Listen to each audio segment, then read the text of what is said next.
Salut, bienvenue au premier épisode de Lévisien, Lévisienne. Ce podcast, ce balado, ce format longue entrevue du journal de Lévis. Écoutez, appelez ça comme vous voulez. Moi, j'appelle ça un podcast, mais bon. D'autres peuvent appeler ça d'une autre façon, puis il n'y a aucun problème là-dessus. On s'entend. Le concept de Lévisien, Lévisienne, c'est ça. C'est des longues entrevues avec des gens de chez nous, en fait, qui viennent nous parler de leur parcours inspirant. Donc, autant des sportifs, des gens de politique, des gens des arts et culture, des entrepreneurs. On est au début d'un projet qui, on l'espère, fonctionnera bien. Puis qui vous rejoindra surtout.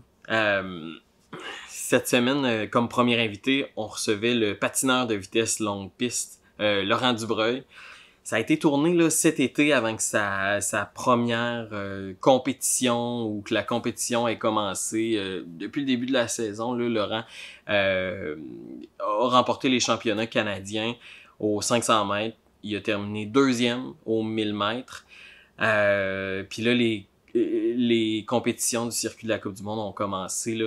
Il a été incommodé par une blessure au dos. Mais le week-end dernier, il a remporté sa première médaille aux 500 mètres de la saison avec une médaille d'argent.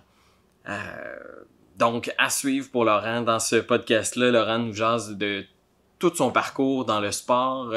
Qu'est-ce qu'il rattache à Lévis aussi, parce que c'est un fier Lévisien. On fait vraiment le tour de sa carrière. C'est vraiment le fun de voir tout le chemin qui a été fait avant d'être un athlète d'aussi haut niveau, d'être un Olympien, même un médaillé olympique. Ouais, je pense que vous allez bien aimer ça. Cette semaine aussi, on veut remercier le groupe Garneau. Là, c'est eux qui nous prêtent la salle où on enregistre. Donc, on leur tient un petit merci du fond du cœur pour ça. Je vous souhaite une bonne écoute pour ce fabuleux premier épisode de Lévisien, Lévisienne. Puis on se dit à bientôt. Bon épisode.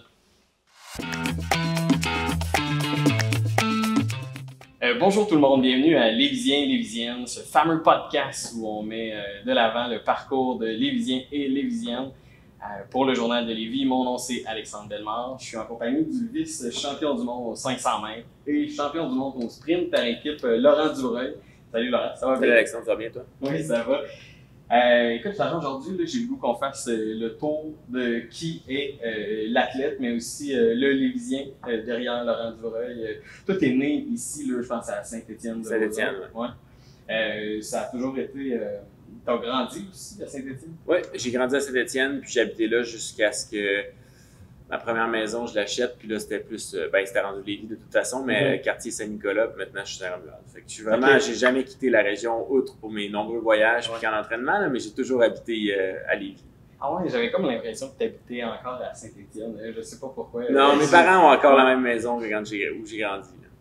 Ben justement, parlant de tes parents, là, toi, en fait, dans ta famille, il y a ton père, Robert Dubreuil, qui est un ancien Olympien à la courte piste, je pense. Les deux, en fait, courte piste et longue piste. Et longue Moi, il a piste. fait 2 Jeux olympiques, un en chaque. Puis ta mère, Ariane Loignon, qui, elle aussi, je pense, c'est seulement le long piste. Seulement la longue piste. OK. Puis elle a fait aussi 2 Jeux. Juste un olympique. Ouais. Okay. En quelle année? 88, les deux ensemble, puis 92, mon père. OK. L'année de ma naissance. Là. Il a pris leur retraite, ma mère juste avant de tomber enceinte, là, puis mon père, quand je suis né, il a arrêté de patiner. OK. Puis t'as un frère et une soeur aussi. Ouais, un petit frère, une petite soeur. OK, parfait. Puis c'est à quel âge que t'as été initié au patin, que t'as rencontré ça? J'imagine qu'avec tes parents, là, ça a dû être un chemin aussi, là, mais en même temps, t'as pas tant connu leur carrière. Non, j'ai pas connu leur carrière du tout en temps réel. Là. J'en ai appris par des histoires puis des vidéos des années plus tard. Mais ma première fois sur l'âne, je m'en souviens pas. Là. C'est quand j'étais trop jeune. Là. Je pense que j'avais 2 ans peut-être, là, des patins dehors sur une glace extérieure. Puis à 4 ans, là, ils m'ont inscrit au club de Saint-Étienne. Là. Dans ce temps-là, c'était le club de Saint-Étienne, le club de Saint-Romuald. C'était 2 clubs différents. Puis là, avec la fusion, la grande ville de Lévis, c'est devenu le club de Lévis. Là. Mais fait que c'est ça, j'ai commencé au club de Saint-Étienne, qui est devenu le club de Lévis à 4 ans. Puis j'ai jamais arrêté. Okay. J'ai eu la piqûre tout de suite. Puis, ton frère, ta sœur, lien avec le patin, est-ce qu'eux aussi ont été initiés? Oui, eux autres aussi ont patiné. Okay. Mon frère a fait 3 championnats du monde junior, puis ma sœur a fait les Jeux du Canada. Là, mon frère est un peu moins bon que moi, ma sœur est un peu moins bonne que mon frère, mais on a tous patiné. Là, puis maintenant, là, je suis rendu le seul qui patine entre mes frères et sœurs et moi, mais mon frère, c'est ça, il a patiné jusqu'à 24 ans. Il était sur l'équipe nationale plusieurs années. Puis maintenant, il est entraîneur de métier, entraîneur de patin, c'est son travail. Puis ma sœur, elle a arrêté à 19-20 ans, quand elle rentre à l'université. Là. Puis, en termes d'âge, avec ton frère, vous étiez en même temps sur l'équipe nationale? C'est avec que vous avez patiné? Oui, on a fait un championnat du monde junior ensemble. Puis après ça, ben, on était sur l'équipe nationale ensemble, mais ils se classaient pas aux Coupes du Monde. Ils étaient juste en dessous des Coupes du Monde. Moi, j'étais sur les Coupes du Monde. Fait que, mais oui, on a 2 ans de différence. Là. Fait que moi, j'étais un peu plus vieux. Fait que quand il est rentré sur l'équipe nationale, je pense qu'il était peut-être 5 ans sur l'équipe nationale. Ben, les 5 ans, je l'étais aussi. Là. Okay. On s'est entraîné beaucoup ensemble. Ça devait être quand même un beau... c'est le fun. J'aurais aimé vivre ça plus longtemps. J'aurais aimé, mais je pense lui aussi, qu'il soit meilleur et qu'il soit sur les Coupes du Monde avec moi. Comme le seul voyage qu'on a fait à l'international ensemble, c'est le championnat du monde junior 2012. Okay. Puis moi, c'était ma dernière année. Lui, il restait 2 autres années junior. Il était plus jeune, fait qu'il était pas dans les meilleurs, mais il s'était quand même qualifié sur l'équipe canadienne. Puis c'était un des plus beaux voyages à vie. C'est des magnifiques souvenirs. Malheureusement, il n'a pas été capable de faire le saut au niveau senior, mais on s'est quand même entraîné ensemble, c'est ça, comme je disais, pendant des années. Puis on faisait pas exactement les mêmes distances, mais l'entraînement était quand même presque tout le temps ensemble. Puis on habitait chez mes parents dans ces années-là, presque toutes ces années-là. Bon, toutes les 2 dernières, j'étais plus chez mes parents, mais avant ça, on habitait ensemble aussi. Fait que c'était des belles années, c'était des années de fun. Okay. Puis toi, j'imagine que tu as fait ton école à Lévis aussi, là, à l'école primaire, tu allais où? L'école Plein Soleil, okay. À Saint-Étienne. C'était juste la rue en arrière de chez mes parents. Donc, ça me prenait 30 secondes dans le courant y aller. C'était vraiment à côté. Puis après ça, j'ai fait 5e, 6e année à la Clé du Boisé. Secondaire 1 et 2, là aussi. Puis secondaire 3, ben là, j'étais plus à Lévis, c'était à Saint-Agapi, au Rivage. Puis finalement, secondaire 4 et 5, j'étais au Juvénat, Notre-Dame, à Saint-Romuald. Lévis à Lévis. Puis, si on regarde le jeune Laurent, il est comment ce Laurent-là? Celui de l'école primaire, est-ce que tu as des souvenirs de ça? J'étais très compétitif. Ah ouais? Je le suis encore, mais maintenant, j'ai appris à doser et à gérer mes émotions un peu. Mais à cet âge-là, j'étais mauvais perdant. Je faisais des crises, ça allait pas comme je voulais. Puis, mais bon, heureusement pour mes parents, j'imagine que j'étais bon, fait que je faisais pas des crises trop souvent, là, mais je pense que j'avais un caractère assez explosif. Puis à l'école, j'ai toujours été bon à l'école. J'étais bon, j'étais pas. Plus tard, j'étais un peu malcommode, là, mais quand j'étais plus jeune, j'étais plus sage à l'école aussi. Je pense que j'étais un bon élève. Je pense pas que ça a été difficile pour mes parents dans ces années-là pour moi. J'étais un bon élève, puis quand j'avais 2 secondes, j'allais faire du sport dehors. C'était ça mes journées. Cette relation-là avec le patin là, à cet âge-là, fait que j'imagine que pour évoluer dans le patin, oui, il faut être compétitif là, pour vouloir se dépasser et battre ses adversaires, là, mais est-ce que tu as l'impression que malgré que c'était très intense, là, est-ce que tu as l'impression que ça t'a servi, cette stabilité là, quand tu étais compétitif comme ça à cet âge-là déjà? C'est sûr qu'être compétitif comme ça, c'est une qualité. Si t'es pas capable de le gérer, ça devient un défaut. Fait qu'il faut que tu sois capable de l'appliquer quand c'est le temps. Puis quand c'est pas le temps, ben de peut-être laisser aller un peu. Ça sert à rien d'être compétitif chaque jour de sa vie. C'est drainant en fait. Tu veux être compétitif la journée de la course, la journée de certains peut-être entraînements clés, mais comme aujourd'hui, j'avais un entraînement plus relax où j'ai pas nécessairement besoin de me pousser tant que ça. Puis là, ça sert à rien d'être compétitif cette journée-là. Il faut que tu apprennes à te doser. Tu gardes ton esprit de compétition pour les moments où ça vaut la peine. Quand tu es jeune, c'est un peu ça que tu as de la misère à faire. Mais quand j'étais au primaire, de toute façon, le patin, c'était un jeu. Pour moi, c'était pas... je veux dire, oui, il y avait des courses, puis oui, je gagnais des courses au niveau semi-provincial. C'était comme le Québec était séparé en 2 ou en 3, là, je me souviens plus exactement. Là, mais tu sais, mettons, il y avait toute la région de Québec, puis l'Est du Québec peut-être. Puis tu sais, on courait pas dans les gens de Montréal nécessairement. Mais j'étais probablement, on voyait les temps quand même sortir là, j'étais probablement meilleur au Québec de mon âge, pas mal à chaque année, là, mais c'était un jeu, là, je patinais 2-3 fois semaine, puis il y en avait probablement qui s'entraînaient pas mal plus que moi ailleurs au Québec, là, mais moi c'était, le club de Saint-Étienne, c'était pas un gros club, le club de Lévis s'est rendu un des plus gros clubs au Québec, là, je sais pas si c'est pas le 2 ou 3e plus gros club au Québec, puis c'est en pleine croissance, puis c'est pas ce que c'était quand j'étais jeune, là. Quand j'étais jeune, le club de Saint-Étienne, on devait être 50, là. Il n'y a personne. Notre club de Lévis, c'est genre 600 patineurs, là, je pense. C'est tellement plus gros que c'était. Puis nous, c'était tout petit. Saint-Étienne, c'était quasiment un village là, dans le temps. C'était pas. C'était dans la région de Québec, mais je pense que si tu avais dit à quelqu'un de Québec que Saint-Étienne est dans la région de Québec, il aurait peut-être ri de toi dans ce temps-là. Tandis que maintenant, à Lévis, ça s'est tellement développé. Mais c'est ça, fait qu'on n'avait pas nécessairement les meilleures installations du monde, on n'avait pas le plus d'heures de glace non plus, puis il y avait juste un petit aréna, puis il était vieux, puis on faisait ce qu'on pouvait, mais moi, je suis allé là pour le fun, puis tu sais, on faisait d'autres sports aussi. L'été, je jouais au soccer, puis je m'entraînais pas pour le patin, l'été, là, je m'entraînais, je faisais d'autres sports, on jouait au basket dans la rue, on jouait au hockey pour le fun, on jouait, tu sais. Puis c'est plus de faire un peu toucher à tout, puis d'avoir du plaisir là-dedans, puis mes parents ont jamais poussé plus que, en fait, ils ont jamais poussé pantoute, là.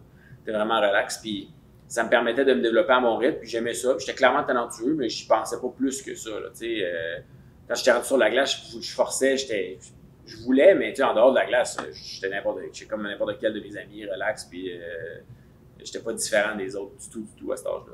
À quel moment c'est devenu, à tes yeux, important? Ben, c'était important déjà, mais je dirais que c'est devenu plus sérieux là, à 13 ans, là, secondaire 1 ou 2 là, à peu près, là, parce que là, à cet âge-là, c'est là que tu rentres, ben, dans ce temps-là, de la structure, de la façon que c'était fait, tu rentrais au centre régional, où là, on commençait à s'entraîner avec les patineurs de toute la région, fait que le club de Saint-Romuald, de Saint-Étienne, mais aussi les clubs de Québec, de Sainte-Foy, de Charlebourg, qui maintenant, les options ont fusionné, c'est juste le club de Québec qui est un autre énorme club, là, mais dans ce temps-là, il y avait plusieurs clubs. Puis là, tout le monde ensemble en même temps, puis là, tu as 13 ans, tu t'entraînes avec quelqu'un de 17 aussi, là.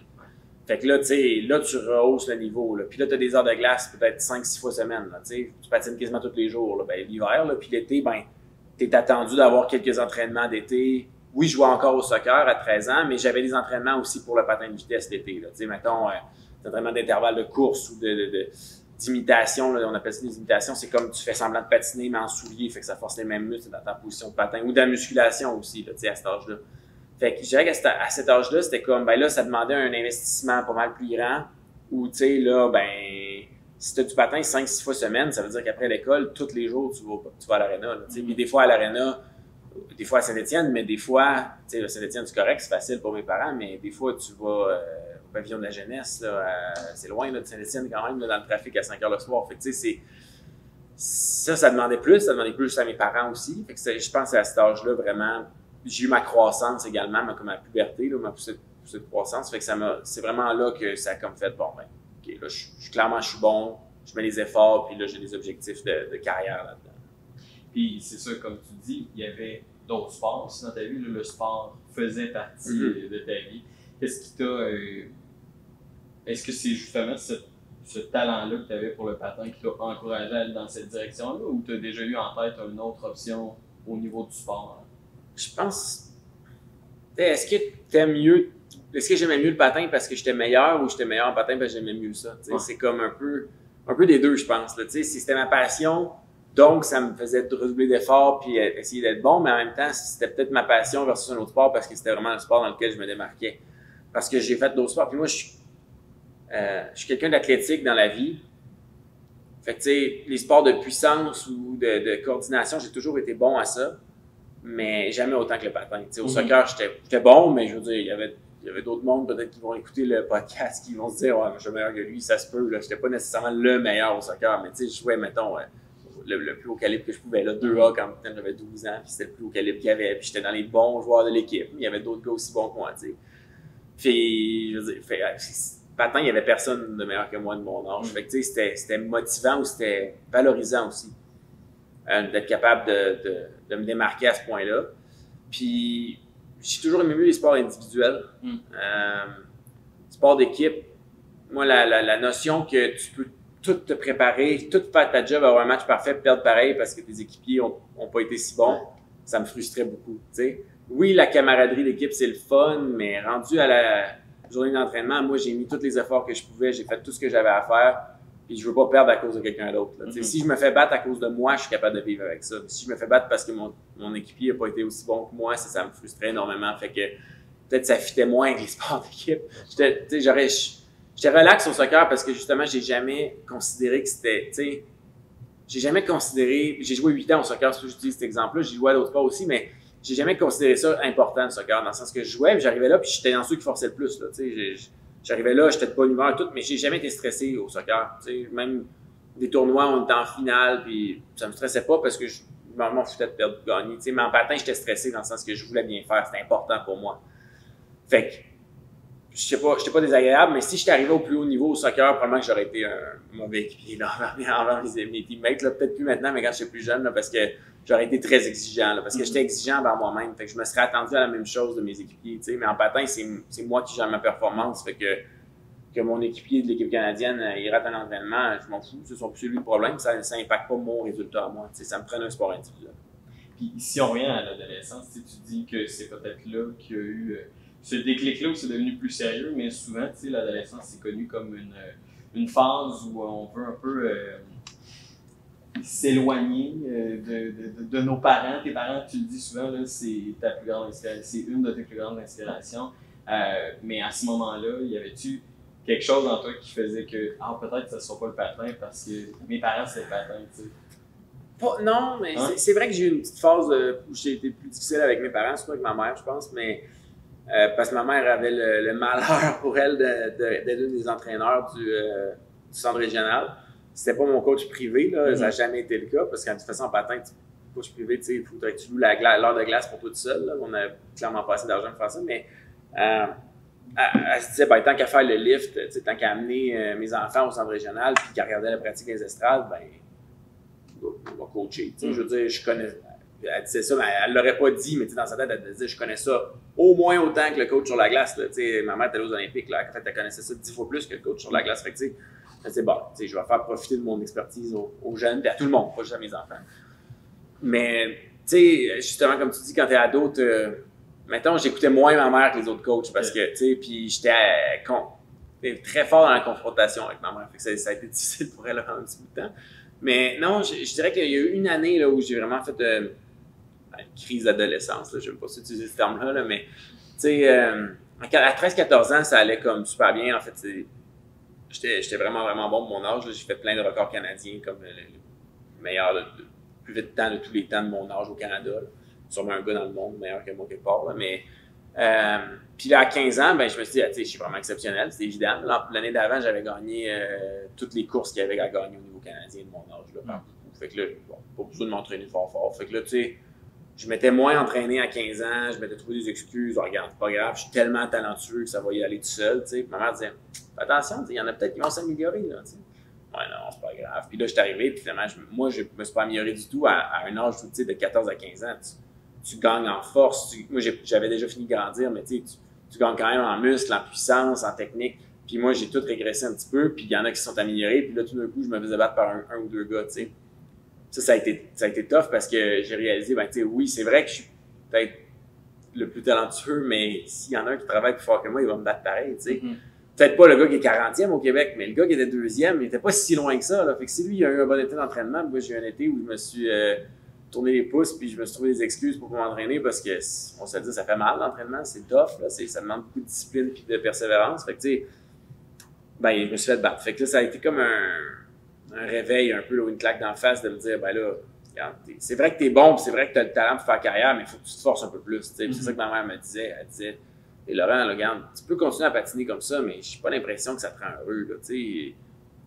Fais un choix, là, à un moment donné, là. Si tu veux t'investir, investis-toi pour vrai, ou quand tu patines pour le fun, là. Mais si tu t'attends à avoir des résultats sans mettre les efforts, ça fonctionnera pas, là. Fait que j'ai écouté ses conseils, puis l'année suivante, c'est ça, je me suis vraiment réinvesti, là. J'ai eu une année à 15 ans où ça a été plus difficile. OK.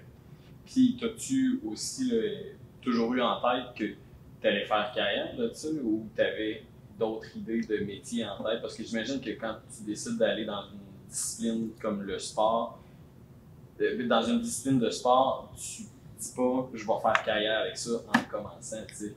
C'est pas que tu te dis que tu vas faire carrière, c'est que c'est ton rêve. Ouais. Si tu demandes à n'importe quel joueur de hockey de 13 ans qu'est-ce qu'il veut faire plus tard, puis la grande majorité va dire qu'il va jouer dans la Ligue nationale, mais les chances sont qu'il y en a avoir zéro dans cette équipe-là qui va se rendre. Puis c'est beau s'il y en a un qui fait le midget 3, là, puis dans l'équipe du midget 3, c'est beau s'il y en a un qui fait un ou deux qui fait les juniors majeurs, puis dans l'équipe du junior majeur, c'est beau s'il y en a un qui sera en Ligue nationale. Là, la pyramide rendue en haut, là, c'est la crème de la crème de la crème, puis c'est pareil en patin. La pyramide est moins grosse, il y a moins de patineurs, mais c'est quand même la même chose, puis moi, mon rêve, ça a toujours été de faire les Jeux. En fait, mon rêve, c'était même pas de faire les Jeux olympiques, c'était de gagner des médailles aux Jeux olympiques puis en championnat du monde. Tu sais, je visais encore plus haut.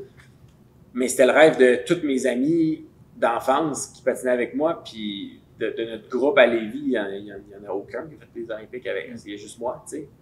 Mais c'était le rêve de tout le monde quand même. Fait que, tu sais, c'est difficile à 15-16 ans d'être objectif, tu sais. Tu rêves, là, t'es pas réaliste encore, tu sais. Puis heureusement, les enfants, ça va pas être réaliste, là, les enfants et les ados, là. Tant mieux si un jeune de 15 ans rêve à la Ligue nationale, c'est ça qui le motive. S'il se fait dire, ben, tu ne feras pas à la Ligue nationale, il va arrêter, tu sais.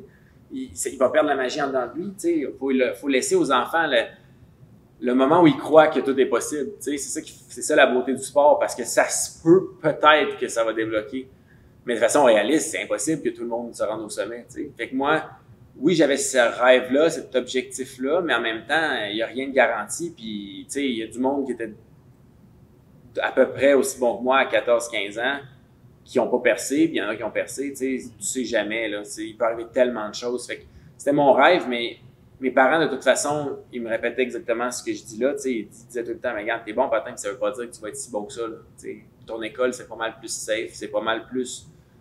Tu sais, si ça marche pas en patin, il faut que tu aies quelque chose à l'école sur quoi te rabattre. Tu sais, parce que il y en a que c'est comme, bon, le secondaire est fini, 100% dans le sport. Puis là, ça marche peut-être pas, puis là, tu te ramasses à 22 ans, puis tu as un diplôme de secondaire 5. Tu sais. C'est pas ça que mes parents me souhaitaient pour moi, puis c'est pas ça que je souhaite, mettons, que je vais souhaiter à mes enfants non plus. Tu sais, c'est bien beau le sport, mais même si tu as la plus grande carrière qui soit, ben, à 35 ans, probablement c'est fini, probablement même avant. Il te reste 50 ans de vie, qu'est-ce que tu vas faire après ça? Tu sais, c'est bien beau le sport, là, mais qu'est-ce que tu vas faire après ça? Puis c'est pas une question d'argent, là. Même quelqu'un qui a fait de la Ligue nationale de hockey qui vaut 20 millions, faut que tu trouves quelque chose qui te passionne après. Tu sais, Patrice Bergeron vient de prendre sa retraite maintenant au hockey, là, tu sais, il n'a pas besoin de travailler le reste de sa vie. Là. À moins d'avoir fait des mauvais investissements, si je ne souhaite pas ça, mais tu sais, je veux dire, s'il a placé son argent de façon assez safe, là, il n'a pas besoin de travailler, ses enfants n'ont pas besoin de travailler, mais c'est pas une belle vie, pas travailler, tu sais, dans le sens que c'est pas nécessairement de travailler le but de la vie, mais le but de la vie, c'est d'avoir, en tout cas pour moi, c'est d'avoir quelque chose qui me motive, tu sais. Puis moi, le patin, en ce moment, c'est justement, ça me motive, mais quand je vais arrêter, dans le plus tard possible, j'espère, mais tu sais, dans 10 ans, on s'entend que c'est presque impossible que je vais patiner encore, là. À 41, là, ça en fait, j'ai jamais vu ça de ma vie, c'est pas tard, cet âge-là. Fait que tu sais, c'est qu'est-ce que je vais avoir pour me motiver, me challenger, puis me forcer à m'améliorer dans la vie, tu sais. J'ai besoin de ça, sinon c'est comme une journée à passer devant la télé, ben c'est le fun quand ça fait 5 jours que tu travailles, mais si ça fait 5 jours que tu passes devant la télé, le temps est long. Tu sais. Ouais, parce que la moitié comme de ta vie de travailleur, c'est là que la retraite arrive. Tu sais, puis après ça, il reste comme une autre moitié. Ben oui, si je prends ma retraite à 37 ans, mettons, il me reste au moins 20 ans avant ma vraie retraite. Là. Fait que tu sais, 20 ans de temps, j'ai pas envie d'avoir 20 ans où je suis pas stimulé ou challengé, tu sais, surtout en ayant vécu ça, tu sais, d'essayer de battre les meilleurs au monde et de gagner des médailles en championnat du monde aux Olympiques, c'est challengeant, c'est un énorme défi, mais quand tu réussis, t'as comme un sentiment d'euphorie, là, dur à décrire, puis si j'ai plus ça après, c'est comme, je vais mourir à petit feu en dedans, tu sais, je veux quelque chose qui me stimule, fait que, même si t'es vraiment meilleur possible dans ton sport, en tout cas, c'est comme ça que mes parents m'ont amené, tu sais, m'ont amené à penser, m'ont fait grandir, ça te prend quelque chose après quand même, tu sais. Fait que ça a jamais été, mes yeux n'étaient pas tous dans le même panier, là, tu sais, l'école, ça a toujours été valorisé, puis oui, c'est sûr que j'ai étiré au maximum, tu sais, j'ai même pas fini mon bac encore, il me reste 3 cours, là. Je vais le finir cette année, probablement, fait que, tu sais, ça va m'avoir pris 10 ans, mais en même temps, j'avais pas besoin de le faire en 3 ans parce que je savais que j'allais patiner 10 ans rendu là, tu sais, mais je voulais pas arriver à la fin de ma carrière puis qu'est-ce que je fais maintenant puis j'ai rien, tu sais. Je voulais avoir un plan ou des avenues, des portes ouvertes, là, tu sais. Puis à quel moment aussi dans ta jeune carrière, ben, j'imagine que quand on devient patineur, on doit expérimenter le courte piste, la longue piste aussi. À quel moment tu as fait le choix d'aller vers le long piste plutôt que le courte piste? Oui, bien, pour nous, à Québec, là, ou dans la région de Québec, à Lévis, c'est beaucoup plus facile d'essayer la longue piste parce que l'anneau, dans ce temps-là, l'anneau qui est embouché, maintenant le centre de glace Intact Assurance est à Sainte-Foy. Là, à Québec, c'est vraiment facile d'accès. On a des heures de glace. Le club de Lévis a des heures de glace à toutes les semaines là, pour les patineurs, peut-être pas pour les patineurs de 4 ans, là, mais les patineurs de genre 10, 11, 12, 13, 14, 15 ans. Là, on y a accès. Fait que c'est parfait pour nous de pouvoir essayer les deux. C'est une chance que les patineurs à Montréal n'ont pas. Eux, il faut qu'ils fassent 2h30 d'auto pour venir essayer, tu sais. Fait que s'ils essayent 2 fins de semaine dans l'année, c'est beau, tandis que moi, j'ai grandi en faisant les deux. Puis à 10 ans, je faisais les deux, puis j'avais des patins, tu sais, on a des patins clap en longue piste, puis il y a des patins fixes en courte piste, pas la même bottine, pas la même lame, mais tu sais, moi, mes premiers patins clap, j'avais, je sais pas, là, 10 ans peut-être quand je les ai eus, là, tu sais, dans le sens que j'avais des patins séparés pour les deux, tandis que quelqu'un de Montréal qui vient, ben lui, ça serait pas acheter des patins pour une fin de semaine, tu sais. Fait que moi, j'avais la chance de pouvoir vraiment faire les deux, puis j'ai toujours un petit peu mieux aimé le longue piste. Parce que, un petit peu comme quand je disais que les sports d'équipe, j'aime pas ça parce que je peux être parfait dans ma partie ou, tu sais, avoir un match exceptionnel puis perdre quand même. Mais en courte piste, ça peut arriver aussi. Tu peux faire tous les bons dépassements, toutes les bonnes décisions pour te faire rentrer dedans avec un virage à faire par un gars qui te dépasse, tu sais. Puis c'est pas de ta faute. Puis tu t'es fait sortir. Puis lui, il a beau être disqualifié, tu finis avant-dernier quand même, t'es tombé, tu sais. Tandis qu'en longue piste, ben, je fais ma course, je fais mon effort, je traverse la ligne. Le temps, c'est une réflexion parfaite de ce que je viens de produire sur la glace. Puis s'il y a 3 gars plus vite, il y avait 3 gars meilleurs. T'sais. Ils n'ont pas été plus chanceux, il n'y a pas de chance. À part dans des circonstances exceptionnelles. Là, mais 99 fois sur 100, ta course, tu t'es fait battre parce que tu étais moins bon, tu t'es battu parce que tu étais meilleur. D'ailleurs, ça, vous avez chacun votre corridor là, en longue piste. Mais dans ma tête, on dirait que c'est un drôle de concept d'être à côté de quelqu'un, vouloir être plus vite que cette personne-là, mais qu'au final, peu importe le temps que la personne fait à côté de toi, si elle finit en arrière de toi, ça veut pas dire que tu as gagné parce qu'il y a eu je sais pas combien de paires. Oh, oui, c'est ça, exact. Est-ce que toi, ton objectif, j'imagine que c'est toujours de battre le meilleur temps, mais j'imagine que qu'est-ce qui te motive le plus, battre le meilleur temps ou battre la personne à ta paire à côté de toi? Comment tu vois ça? Mais quand tu es rendu à la journée de la course, tu vois le gars à côté de toi, faut que tu utilises ça un peu. Il y a des situations dans lesquelles ça peut être bon. Tu peux avoir une bonne paire ou une mauvaise paire. Mettons que je pars à l'extérieur aux 500 mètres, puis à l'intérieur de moi, c'est un gars qui part un petit peu plus lent que moi, mais c'est parfait parce que quand on va changer de corridor de l'autre côté, moi, je vais avoir fait un virage extérieur, fait que je vais voir l'autre gars. Moi, je m'en vais vers l'intérieur, lui, il s'en va vers l'extérieur, fait qu'il croise en avant de moi, puis je le vois. Puis si j'ai été un petit peu plus vite que lui dans le premier 200 mètres, ben, je suis proche de lui, fait que je peux avoir un effet d'aspiration, là, comme une Formule 1 qui dépasse une autre auto après une longue ligne droite. Tandis que si c'est l'inverse, puis je suis à l'extérieur, puis je pars avec quelqu'un qui part plus vite que moi, il y en a, là, le départ, c'est pas tout à fait ma force. Là. Généralement, je suis 5-6e à peu près après 100 mètres. Là. Des fois, je suis 3e, mais il y a tout le temps un gars ou deux plus vite que moi. Ben là, au changement de corridor l'autre bord, il va être loin. Fait que là, j'ai pas cet effet. J'ai pas c'est moins d'un, je me trouve loin, c'est facile de se déconcentrer par ça. Puis deuxièmement, j'ai pas l'effet physique d'être aspiré par l'air puis de le ramener. Fait que il faut que tu utilises ta paire à bon escient, mais en même temps, il faut pas que tu paniques si tu es en avant ou en arrière. Tu peux être en avant d'un gars qui fait une course affreuse, puis tu peux être en arrière du gars qui va gagner. Ça m'est déjà arrivé de me faire planter par le gars avec qui j'étais et de gagner des médailles. Puis inversement, ça m'est déjà arrivé de battre ma paire, finir 15e ou 19e, parce que l'autre gars était juste pourri. Là. Fait que faut que tu sois concentré sur ta propre course, mais de toute façon, en patinant, tu as quand même un feeling, là, que ça va bien, ça va pas bien. Là. Puis pas juste par rapport à l'autre gars. Là, je sens que mes poussées étaient dans le glace, je me sentais puissant cette journée-là, où je me sens les jambes un peu molles, je me sens qu'il en manque un peu. T'sais. Mais pour revenir à ta question, c'est à peu près 14-15 ans là, que j'ai vraiment fait le saut dans ma tête où je faisais plus les deux. Parce que quand on disait qu'on faisait les deux, je m'entraînais en courte piste, puis je faisais les courses dans les deux. Parce que s'entraîner en longue piste là, à 10 ans, là, il faisait moins 20 degrés dehors. Là, l'anneau qui était embouché, c'était pas super. Là, fait que c'était pas motivant. Là. C'était bien plus le fun de patiner en courte piste. Là. Il fait pas chaud dans une arena, mais on gèle pas à ce point-là. Puis là, à 14 ans, j'ai fait 2 commotions cérébrales. Une à l'école comme en éducation physique, puis l'autre en patin courte piste, justement, dans la même année. Puis ça m'a vraiment poussé vers le long piste parce que, d'un, c'est pas le fun, une commotion cérébrale. De deux, c'est quand même épeurant là, pour ton futur. Là, il a fallu que je rate un mois d'école la première là, parce que j'avais des maux de tête pendant un mois. Puis ça, c'est maintenant une commotion cérébrale, on a des protocoles puis on sait comment revenir. Là, mais dans ce temps-là, là, c'est 2006. Là, il y en avait, là, mais il n'était pas connu. Là. Puis, tu sais, commotion cérébrale, c'était encore traité comme. Le médecin il m'a dit prends 2 pilules puis t'es correct. Tu sais, un médecin, c'est quand même incroyable de se faire dire ça. Là. Je me souvenais plus de mon âge. J'avais des pertes de mémoire, j'avais des nausées, j'avais mal à la tête, j'avais de la difficulté à rester concentré plus que 10 secondes. Tu sais, il dit prends 2 pilules puis il peut se rentraîner le lendemain. que, tu sais, clairement que c'est pas la bonne... c'est ça, mais je pense que ça a commencé à bifurquer un peu, mais quand Crosby a fait Sidney Crosby a fait des commotions, puis il a pris ça au sérieux, tu sais, puis il a raté quasiment une saison complète. Puis là, ça a comme fait, OK, si le meilleur joueur de hockey au monde est game de prendre une année off à cause de sa tête, à 14 ans, tu devrais vraiment écouter ton mot de tête, puis tu sais, ne pas pousser quand tu as des symptômes, tu sais.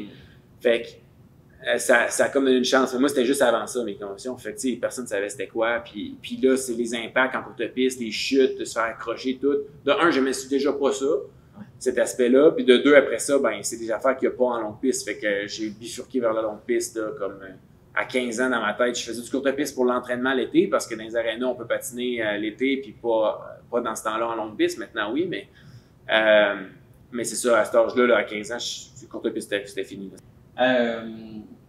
À quel âge, à quel moment tu as senti justement que la carrière a levé? Tu sais, qu'on allait passer à l'autre étape. Tu sais, moi, de ce que j'ai lu à plusieurs places, on parle championnat du monde junior ou Jeux du Canada, je pense en 2011. C'est un peu dans ces un petit peu avant, 2010, là, championnat du monde junior 2010. Mes premiers mondiaux juniors, là, c'était en Russie.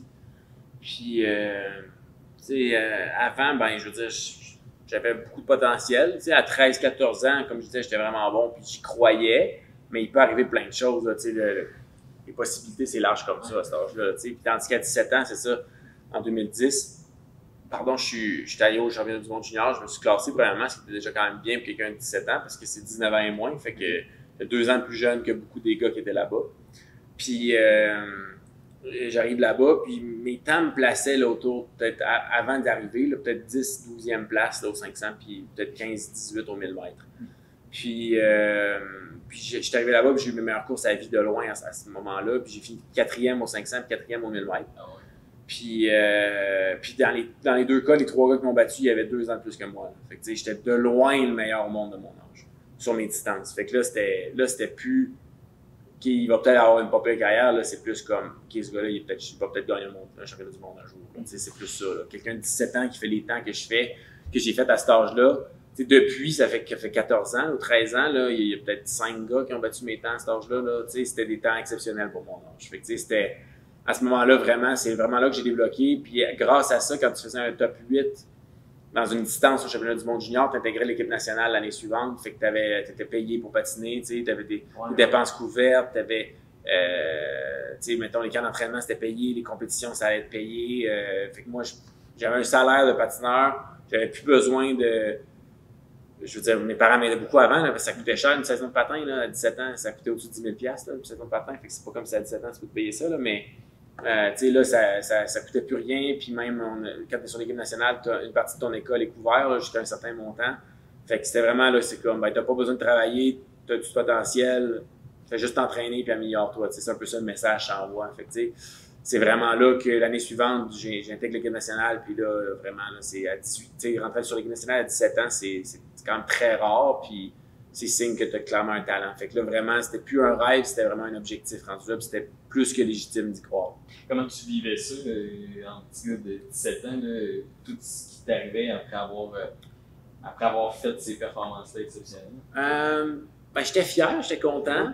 C'était comme, moi, c'était un peu naïf à cet âge-là, fait que je me disais, c'est normal, tu sais, la progression est normale. La progression est normale, mais c'était vraiment pas normal, là, tu sais, dans le sens que j'étais bon à 16, mais j'étais pas si bon que ça. Je me suis vraiment amélioré. Puis même à 17 toute l'année, tu sais, comme je disais, j'étais plus un 10-12e au monde. J'étais peut-être le meilleur au monde de mon âge, oui, à 17 ans, mais il y avait plein de gars 18-19 meilleurs que moi. Puis j'arrive au championnat du monde junior, puis tu sais, au 1000 mètres, j'ai failli gagner.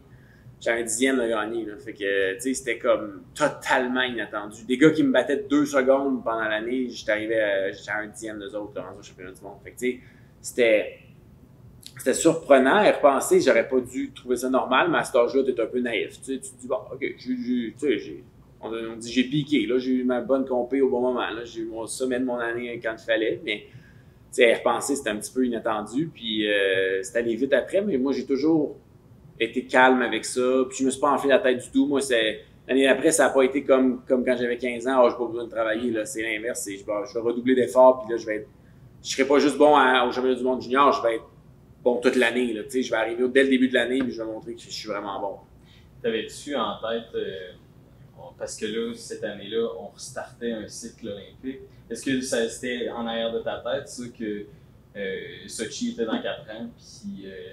C'est sûr, oui, parce que je veux dire, comme tu dis, on regarde un cycle olympique, puis oui, ok, j'ai 17 ans, j'ai 17 ans au début du cycle, ou 18, pardon, là, comme l'année après, en 2010-2011, mais 18, ok, tu ne feras pas les jeux à 18 probablement, là, mais par contre, à 22, ben là tu commences à parler, tu sais, fou, 21, 22, fait que tu sais, oui, mais en même temps, c'est vraiment une année à la fois, tu sais, parce que si on pense à trop loin, tu sais, les gens étudient pour un examen parce que l'examen s'en vient. Ils étudieront pas pour l'examen une année à l'avance. Tu sais, c'est difficile, c'est pas concret encore, tu sais pas.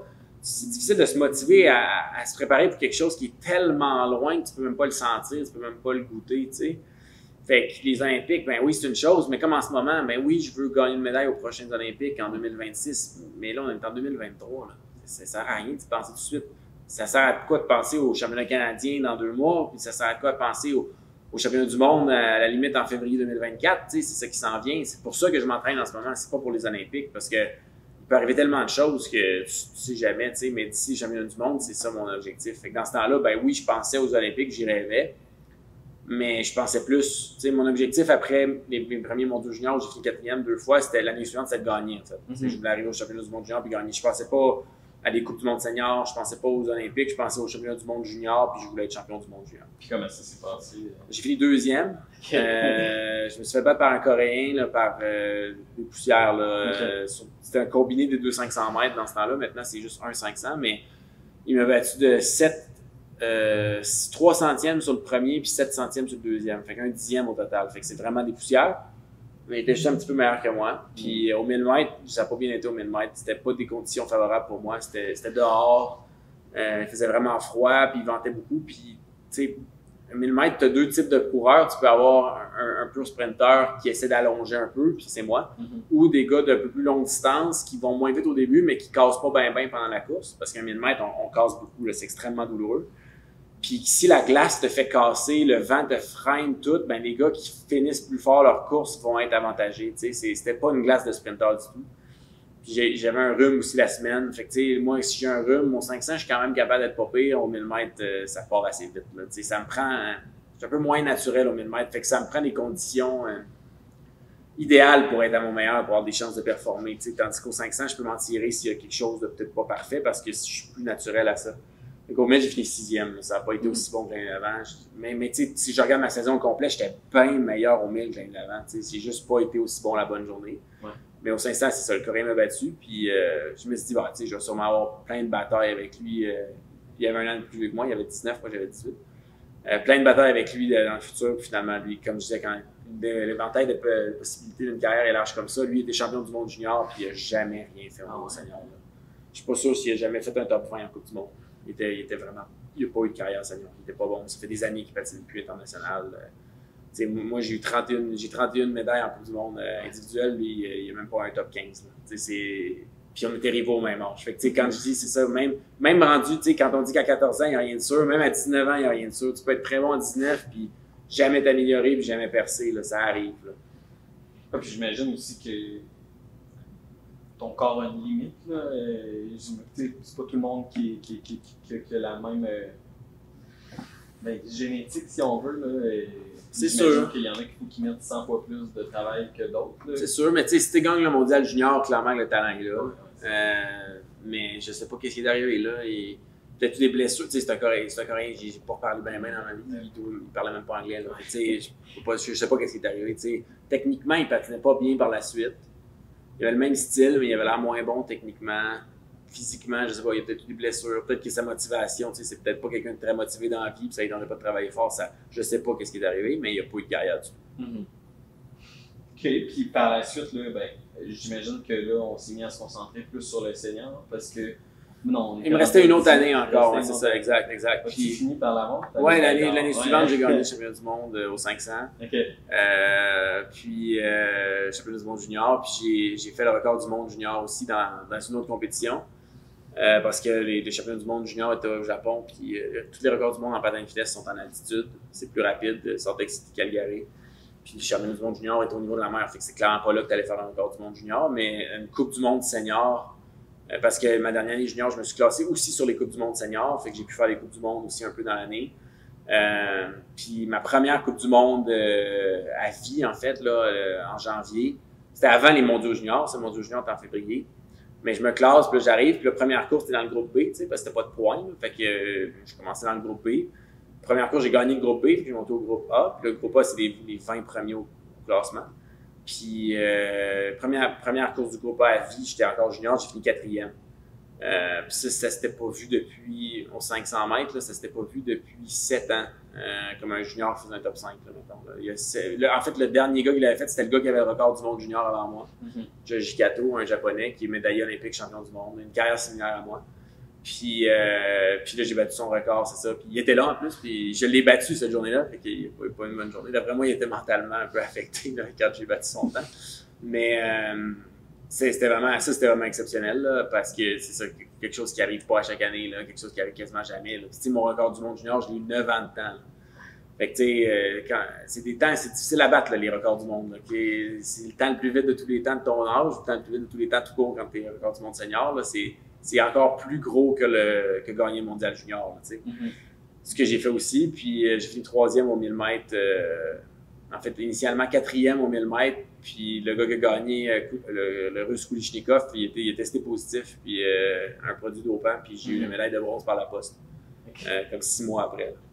Donc ça n'a pas redonné la joie de rater le podium, parce que moi, dans ma tête, j'ai raté le podium, j'ai fini 4e, je suis pas content. Même si j'avais gagné le 500, mon but, c'est de gagner une médaille au 1000 aussi. Mais j'ai fini par avoir ma médaille par la poste, là, mais c'est ça, c'est pas le même moment. Puis ma dernière année junior, c'est aussi conclu par le championnat du monde senior.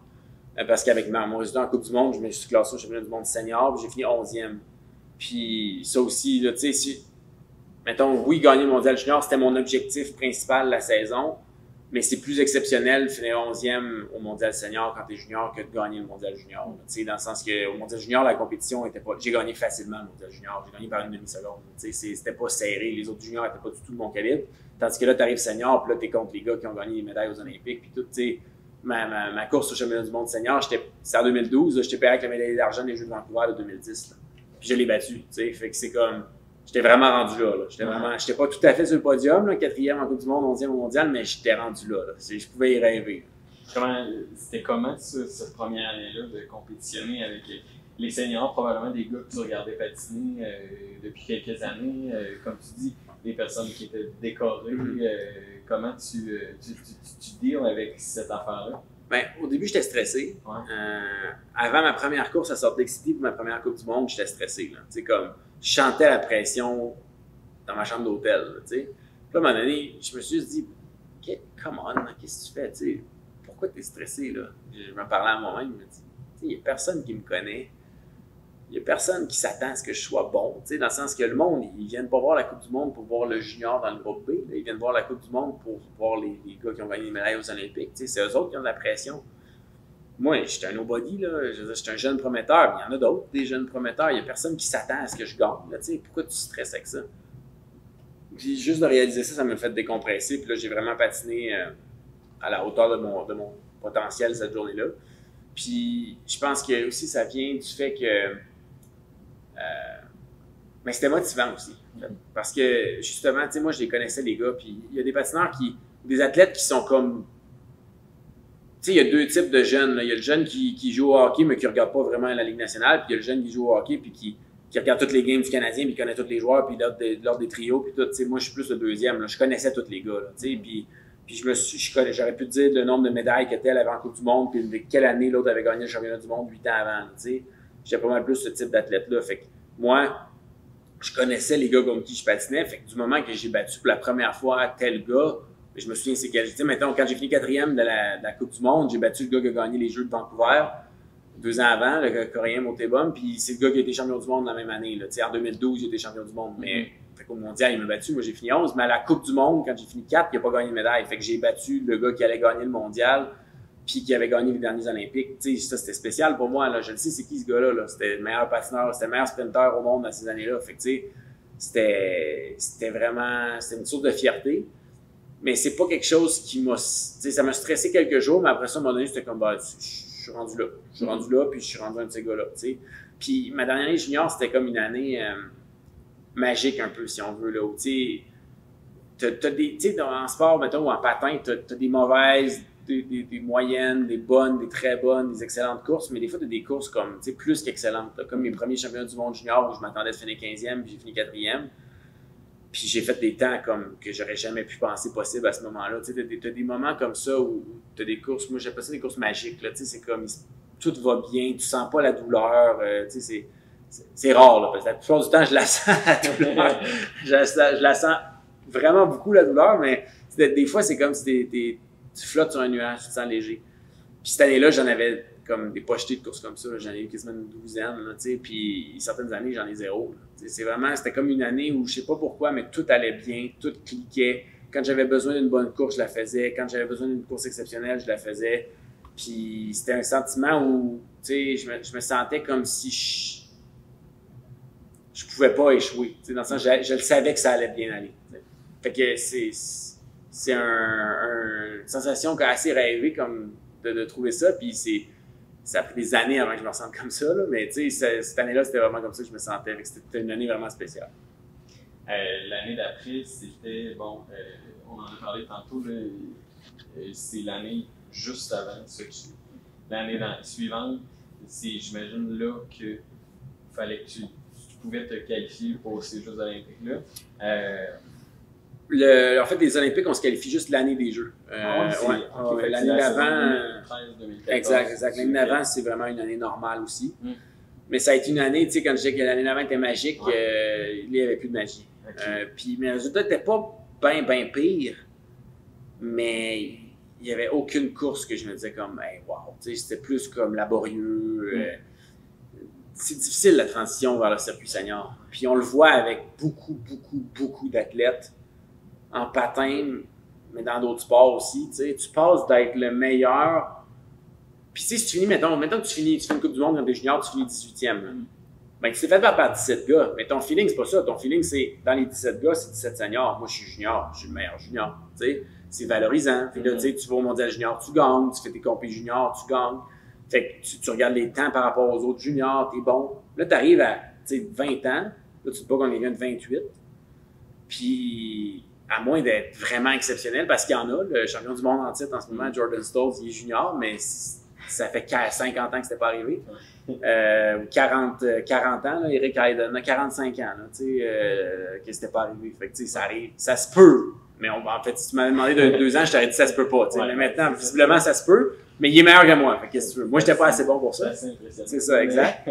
Fait que moi, transition junior, t'étais habitué de gagner, puis là, t'arrives, puis là, c'est comme, t'as fini 15e, mais là, tu peux pas te dire, je suis le meilleur junior. J'ai fini 15e, puis il y a 14 gars meilleurs que moi, tu sais. Puis là, le lendemain, je finis 17, puis là, le lendemain, je finis 14, puis là, le lendemain, je finis 19, puis après ça, je finis 25, puis c'est tough, là, mentalement, c'est tough parce que tu t'es fait valoriser toute ta carrière d'être le meilleur de ta catégorie d'âge, puis il n'y a plus de catégorie d'âge. C'est comme tu sais, il y a une raison pourquoi là, les joueurs de la Ligue nationale, quand ils se font drafter en première ronde, ils jouent pas dans la Ligue nationale la première année, puis ils restent dans le junior ou dans la Ligue nord-américaine, ou la Ligue américaine, pardon, là, tu sais. C'est parce que le niveau de compétition est 6 coches au-dessus, là. Mais c'est pareil pour nous, mais c'est ça. Tu te fais un peu remettre à ta place, tu sais. Fait que c'était une année où la magie était plus là, mais les résultats étaient bons pour mon âge, là. J'étais à peu près 15e au monde. Au championnat du monde du sprint, j'ai fini 13. Au championnat du monde aux 500 mètres, j'ai fini 9e. Fait que, tu sais, 2 rangs de mieux que l'année d'avant. Puis ça, c'était pas mal la seule fin de semaine où vraiment ça a bien été. Le reste de l'année, j'étais plus comme 15-17. Mais tu sais, quand tu es habitué de gagner toutes tes courses au niveau junior, t'es champion du monde, record du monde junior, tout le kit, tu sais, t'as pas envie de finir 15e, mais en même temps, c'est parce qu'il y a un step, tu sais, puis à moins de vraiment t'améliorer énormément, tu vas frapper un peu un mur. Ça a été tough. Ça m'a fait un peu perdre justement le feeling que je peux pas échouer, mais là, c'était comme le feeling que je peux pas gagner, tu sais. Parce que les gars sont trop forts, tu sais. Puis peut-être qu'un jour, je vais gagner, mais là, en ce moment, c'est tough. Puis là, ça te joue dans la tête. Puis là, tu y crois plus. Puis là, tu sais, c'est comme des pensées négatives qui tournent.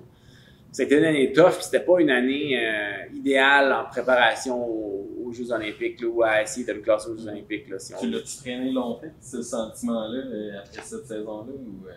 Ben, ça a pris 2 ans. Là. Ouais. Ouais, parce que l'année des Olympiques, après, ça n'a vraiment pas bien été. Ouais, puis j'imagine que... Ben, parce que t'as raté. C'est ça, exact. J'imagine que ça aussi, là, ça a dû être dur à gérer.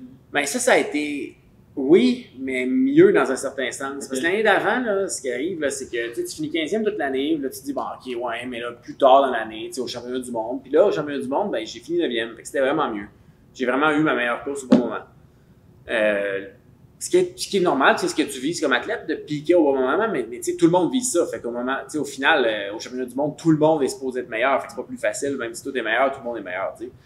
Mais moi, généralement, je gère bien mes saisons, que je suis capable d'arriver la bonne fin de semaine puis être à mon meilleur physiquement, tu sais. Puis après ça, ben, faut que tu le fasses sur la glace. Mais le problème de finir 9e l'année d'avant, c'est que ça me fait croire que ça allait bien. Fait qu'au lieu de me dire, regarde, j'ai une année challengeante, j'ai une année où je me suis fait quand même battre, quand même me remettre à ma place, il faut que je me réinvestisse, il faut que je change de quoi un peu. Ça a été, regarde, j'ai une année tough, mais j'ai fini fort. Fait que si je fais la même chose l'an prochain, tu sais, je suis passé de la 11e à la 9e place, je m'améliore, tu sais, c'est ça qu'il faut. Fait que ça m'a fait un peu garder la même mentalité, alors que j'étais un peu moins comme, j'avais moins de fougue à l'entraînement, si on veut, là. J'étais moins un peu de guts, j'étais plus comme sur le cruise control un peu. Fait que, le problème avec ça, c'est ça, c'est que ça m'a donné le mirage que ça allait bien. Puis, ou l'illusion que ça allait bien, puis c'est ce qui était un mirage. Puis, l'année suivante, je commence l'année, tu sais, puis encore une fois, je suis pas meilleur, je fais encore des temps de 15e au monde, puis là, je me suis pas classé aux Olympiques, à la sélection olympique. J'aurais dû me classer. Parce qu'on envoyait 4 gars, puis j'étais parmi les 4 meilleurs Canadiens, mais la bonne journée, là, cette fois-ci, j'ai pas eu ma meilleure course la bonne journée, puis je me suis fait battre par d'autres gars qui ont eu des meilleures courses que moi, même si en général, j'étais peut-être meilleur que les autres un peu. J'étais pas le meilleur Canadien, là, mais tu sais, j'étais parmi les 4 meilleurs, puis ça a juste pas passé. Puis le 4e gars, c'est mon ami, c'est Moncef Wardy, qui est maintenant un coach national, puis j'ai patiné avec longtemps, puis j'ai été coach en voir avec un peu du monde, puis c'est pas de le dénigrer, là, c'est pas ça mon point, là, c'est un de mes bons amis, là, tu sais. Puis je suis content, en fait, tu sais, maintenant, à avoir fait 2 Olympiques, pour être médaille olympique, je suis quasiment content qu'il ait eu la chance d'en faire un, tu sais, parce qu'il le méritait, puis c'est un bon athlète, puis c'est un de mes bons amis. Mais tu sais, Moncef, il a vraiment eu la meilleure course de sa saison au bon moment, tandis que moi, ça a été comme, ça y allait pas. C'est vraiment, mais là, je peux pas me dire, je me suis un petit peu amélioré, ou j'ai fait les Olympiques, ça va bien, j'ai 21 ans aux Olympiques, oui, ok, j'ai peut-être fini 14, mais ça va bien, tu sais. Ben non, je me suis pas classé, fait que je peux pas, il n'y a pas d'illusion, là, tu sais. C'est assez clair que ça fonctionne pas, ce que je fais. Fait que là, après, tu sais, oui, ça a été tough, mais tu sais, encore une fois, je veux dire, j'ai personne à blâmer sauf moi, je sais pas assez bon, tu sais. Puis oui, ça a été tough, mais ça m'a donné un petit peu parce que ça m'a fait réaliser qu'il fallait que je change quelque chose. Puis que si je changeais rien, ben j'aurais peut-être une carrière de 15e place, puis c'est pas ça qui m'intéresse. T'sais. Fait que là, l'année suivante, j'ai changé plein de choses. Puis ça a pris des mois, là, parce que on s'entend que c'est pas du jour au lendemain. Là, c'est comme tu te retrousses les manches, tu repars, là, mais le lendemain, tu as l'impression que ton monde s'est écroulé. Tu as l'impression que ta vie est finie, là, puis ça te tente pas de remettre tes patins et t'entraîner. Fait que tu prends un break, tu décompresses. J'ai mis fin à ma saison plus tôt. J'étais allé au championnat du monde. Il y avait un championnat du monde avant les Olympiques, là, en janvier. J'ai fini 9e, dans le sens que j'étais capable d'avoir des courses pas pires. Mais après ça, c'était janvier. Normalement, les saisons se finissent mi-mars. Là, j'ai arrêté ma saison mi-janvier. Pris 2 mois off. Puis quand je suis revenu, j'avais fait un plan clair. Il fallait que je change. J'ai changé mes patins, comme ma bottine. J'ai changé mes lames. J'ai changé ma technique aussi. Beaucoup travaillé sur ma technique. J'ai changé mon attitude. Parce que la façon que je m'entraînais aussi. Parce que c'est ça, je voulais retrouver un peu de fougue, là, de guts. Là. Je voulais plus être c'est correct, je finis 14e. Quand j'étais junior, ça m'aurait fâché de finir 15e. Pourquoi quand j'étais rendu à 21 ans, j'étais correct avec ça? Je voulais retrouver un moment où je voulais me battre pour des médailles. Je voulais, quand je finis 15e, maintenant si je finis 15e, je suis pas de bonne humeur dans ma course. Après moi, pas après personne. Je veux pas attaquer quelqu'un, là, je veux pas briser mes patins et les lancer par terre. Je suis fâché après moi-même, parce que je m'attends à plus de moi. Je voulais retrouver ces standards-là un peu. Puis c'est ça, l'année suivante, ça a vraiment redébloqué par la suite. Parce que oui, il y a cet aspect physique-là, mais l'aspect mental aussi est très important. Pour que ça débloque, j'ai l'impression. Premièrement, il faut y croire. Puis j'y croyais plus. Justement, j'y croyais comme plus. Pas que j'y croyais plus jamais, mais sur le présent, sur le moment, j'y croyais pas. Tu sais, dans ça, je me voyais plus gagner une médaille. Tandis que quand j'étais junior, c'est fou à dire, mais je m'attendais à gagner. Tu sais, si j'avais gagné une médaille au championnat du monde senior en étant junior, j'aurais même pas été surpris. Pas que j'étais assez bon, j'étais pas assez bon, mais tu sais, dans ma tête, c'était possible. J'avais comme une naïveté, là, tu sais, un peu, là, comme j'y crois. Mais là, après ça, t'arrives puis tu y crois plus. Ça fonctionnera pas si tu y crois pas, là. Ça fonctionnera jamais, en fait, si tu y crois pas. Fait que l'année suivante, c'est ça. Tu recommences à t'entraîner, tu recommences à y croire, tu t'entraînes avec intention, puis là, tu arrives sur la glace, puis là, ça va bien, puis là, tu y crois, puis tu apprends à y croire, puis tu t'améliores, tu sais. De toute façon, le physique et le mental, oui, c'est deux aspects différents, mais c'est relié, parce que si tu t'entraînes pas avec intention, puis l'intention, c'est mental. Mais tu sais, si j'arrive en musculation, puis je me challenge pas, puis je me mets pas le plus lourd que je peux sur la barre, mais après ça, je vais être moins fort, tu sais. Puis physiquement, je vais être moins bon parce que j'avais pas la bonne mentalité la journée de l'entraînement, tu sais. Fait qu'il faut que la mentalité soit là toute l'année. Mais l'année suivante, ça a débloqué au point où j'ai passé de rater les Jeux à gagner mes premières médailles en Coupe du Monde. Tu sais, j'ai gagné 4 médailles à l'automne, une autre à l'hiver, j'ai fini 3e au championnat du monde. Senior, là, tu sais, c'était, je pense de finir 5e aux sélections canadiennes pour aller aux Olympiques, puis il en a envoyé 4, à être 3e au monde, là, tu sais, puis le deuxième, c'est le gars qui avait gagné les Jeux l'année d'avant, puis le premier, c'est Rus Kulichnikov qui revenait de sa suspension, donc il était plus machine que homme rendu là, un peu comme Darth Vader, mais c'est ça, fait que tu sais, je suis rendu dans les meilleurs au monde absolument. Là. Puis au classement cumulatif de la saison, j'ai fini 2e. Là. Fait que j'étais, peu importe sur quelle statistique on peut regarder, j'étais dans les 3 meilleurs au monde aux 500. Puis l'année d'avant, j'étais même pas capable de me classer aux Olympiques. Fait que vraiment, ça a fait une énorme différence. Puis je pense que c'est important de se situer aussi par rapport à où on était comme au Québec dans ce temps-là, le patin, parce que maintenant, on y croit d'être bon, dans le sens que tout le monde y croit. On a un anneau, un centre de glace incroyable, les conditions d'entraînement dans les meilleurs au monde. Il y a des patineurs de d'autres pays qui viennent s'entraîner ici. Dans ce temps-là, c'était l'inverse, c'était le pire qu'on pouvait avoir. On n'avait rien, là. On s'entraînait jamais sur glace. Quand on s'entraînait, il faisait moins 40, il ventait, la glace était vraiment pas belle. C'était difficile, tu sais. Puis maintenant, c'est comme si quelqu'un, tu sais, si un Québécois gagne une médaille l'an prochain, que ce soit moi ou quelqu'un d'autre, il n'y a personne qui fait comme un Québécois sur le podium. Tu sais, on en a plusieurs des Québécois qui peuvent gagner une médaille. Dans ce temps-là, mes médailles en Coupe du Monde en novembre 2014, ma première médaille en carrière, c'était la première médaille en 16 ans par un Québécooi en Coupe du Monde individuelle. Tu sais, ça faisait longtemps que c'était arrivé. Là. Ça faisait longtemps. Là. On y croyait pas bien, parce que on se disait tout le temps, c'est impossible d'être bon, on patine dehors. Les autres gars patinent tout en dedans. Tu sais, à Calgary, oui, mais dans l'Europe, tous les pays bons en Europe ou en Asie ont tous des anneaux couverts, tu sais. Fait qu'on avait un peu cette excuse-là que moi, je voulais pas utiliser, puis j'étais content de gagner mes médailles comme ça dehors, mes premières, parce que je me suis prouvé à moi, mais j'ai prouvé à tout le monde que quand il faut arrêter de trouver des excuses, puis il faut faire la job. Ben, tu viens d'en parler justement. Parlons de cette saga de dopage avec le Russe Pavel Kulichnikov. J'ai vu dans ma recherche un tweet, je pense, que tu as fait ou quelque chose pour dire quand il a été exposé, du moins, quand il a échoué ses tests, justement que tu voulais ça. Ben, du moins, est-ce que ça aurait fait en sorte que tu aurais eu sa place s'il n'avait pas été là? Comment t'as dealé avec cette. Ben, comment t'as vécu cette affaire-là de. J'ai l'impression pour toi que c'est super important de te faire battre par quelqu'un qui est dans les mêmes. Puis c'est normal pour un athlète que personne n'a un avantage, que tout le monde parte sur la même base. Puis là, de te rendre compte que justement, puis je pense que c'était pas la première fois, là, mais de justement arriver devant quelqu'un qui finalement est triche. Ouais, comment Moi, ça me frustre au plus haut point. Moi, je pense qu'on devrait avoir tolérance zéro pour ce genre d'affaires-là. Tu sais, il y a une grosse différence en plus entre un Canadien qui se fait suspendre pour dopage puis un Russe qui se fait suspendre pour dopage. Puis si t'es Canadien, tu te fais suspendre pour dopage, tu sais, le salaire d'athlète que je parlais au début, c'est coupé à vie, là, dans le sens que ça ne reviendra jamais. Tu peux revenir de ta suspension dans 2 ans, mais tu ne peux jamais réintégrer les programmes nationaux tu sais, faut que tu en aies tout seul, dans le fond. Là. C'est plus ou moins la fin de ta carrière, tu sais. Tandis qu'un Russe qui se teste pour dopage, visiblement, là, eux autres, ils l'ont entraîné, puis probablement qu'ils l'ont dopé pendant 2 ans. Là, parce que tu disparais de la carte, là, dans le sens que tu fais plus de compétition, donc tu passes plus de tests. Donc, c'est 2 ans gratuits où tu peux te doper. Puis lui, il est revenu, puis il était bien meilleur qu'avant. Il avait plus de cheveux sur la tête. Il avait pris comme 20 livres de muscles. C'était comme plus le même gars, là, complètement. Puis il était déjà bon avant, tu sais. Ouais. Fait que lui, quand il est arrivé, il est revenu, là, c'était vraiment comme se battre contre un robot, là. C'était plus un humain comme nous autres, on est des humains, là. Puis il a fait des temps, tu sais, que finalement, on a peut-être fini par challenger. Tu sais, il y a encore le record du monde au 500 puis il y a le record du monde au 1000 mètres, là. Tu sais, il a fait ça plus tard, il a fait ça en 2020, là.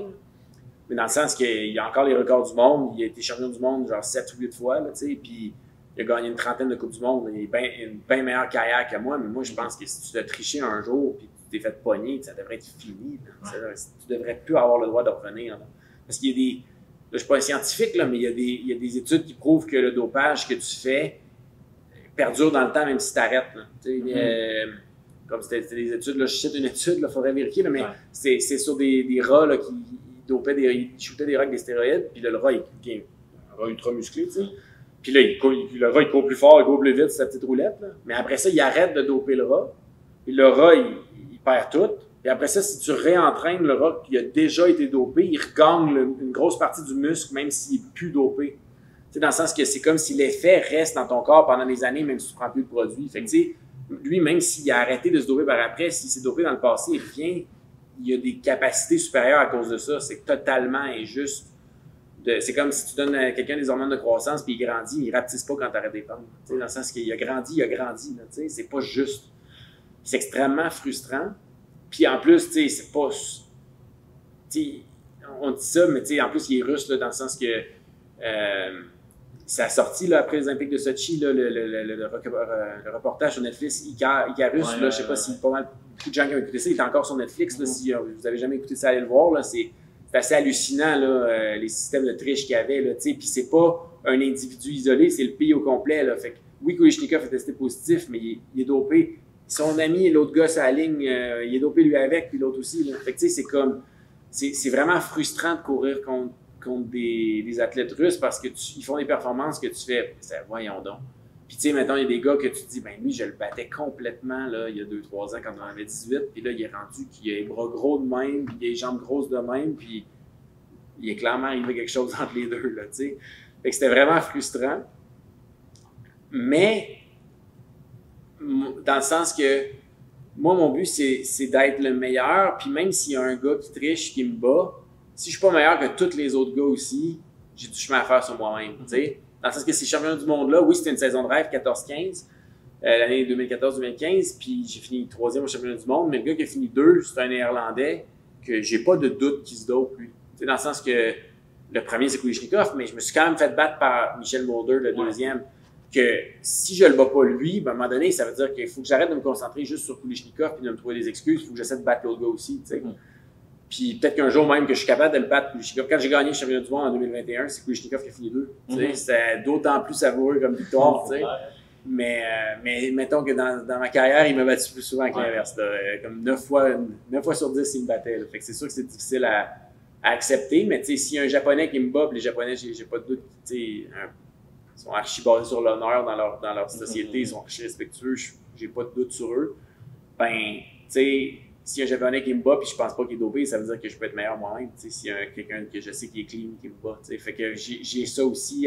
Faut pas que je sois non plus dans la haine. J'ai rien contre les athlètes russes. C'est même pas de leur faute. C'est leur système sportif qui est pourri. C'est un autre débat. Mais c'est frustrant de se faire battre par des athlètes comme ça. Surtout ceux que tu n'as même pas des doutes. C'est avéré qu'ils sont dopés. Là, puis moi, c'est pas un ex-dopé. C'est un dopé. Il est dopé à vie, selon moi. C'était frustrant de me faire battre comme ça. Puis de me faire battre à plate couture par Kulichnikov. J'amène en 2017-2018, en Coupe du Monde, première médaille d'or, je pense, cette année-là, à Heerenveen. Au 500 mètres.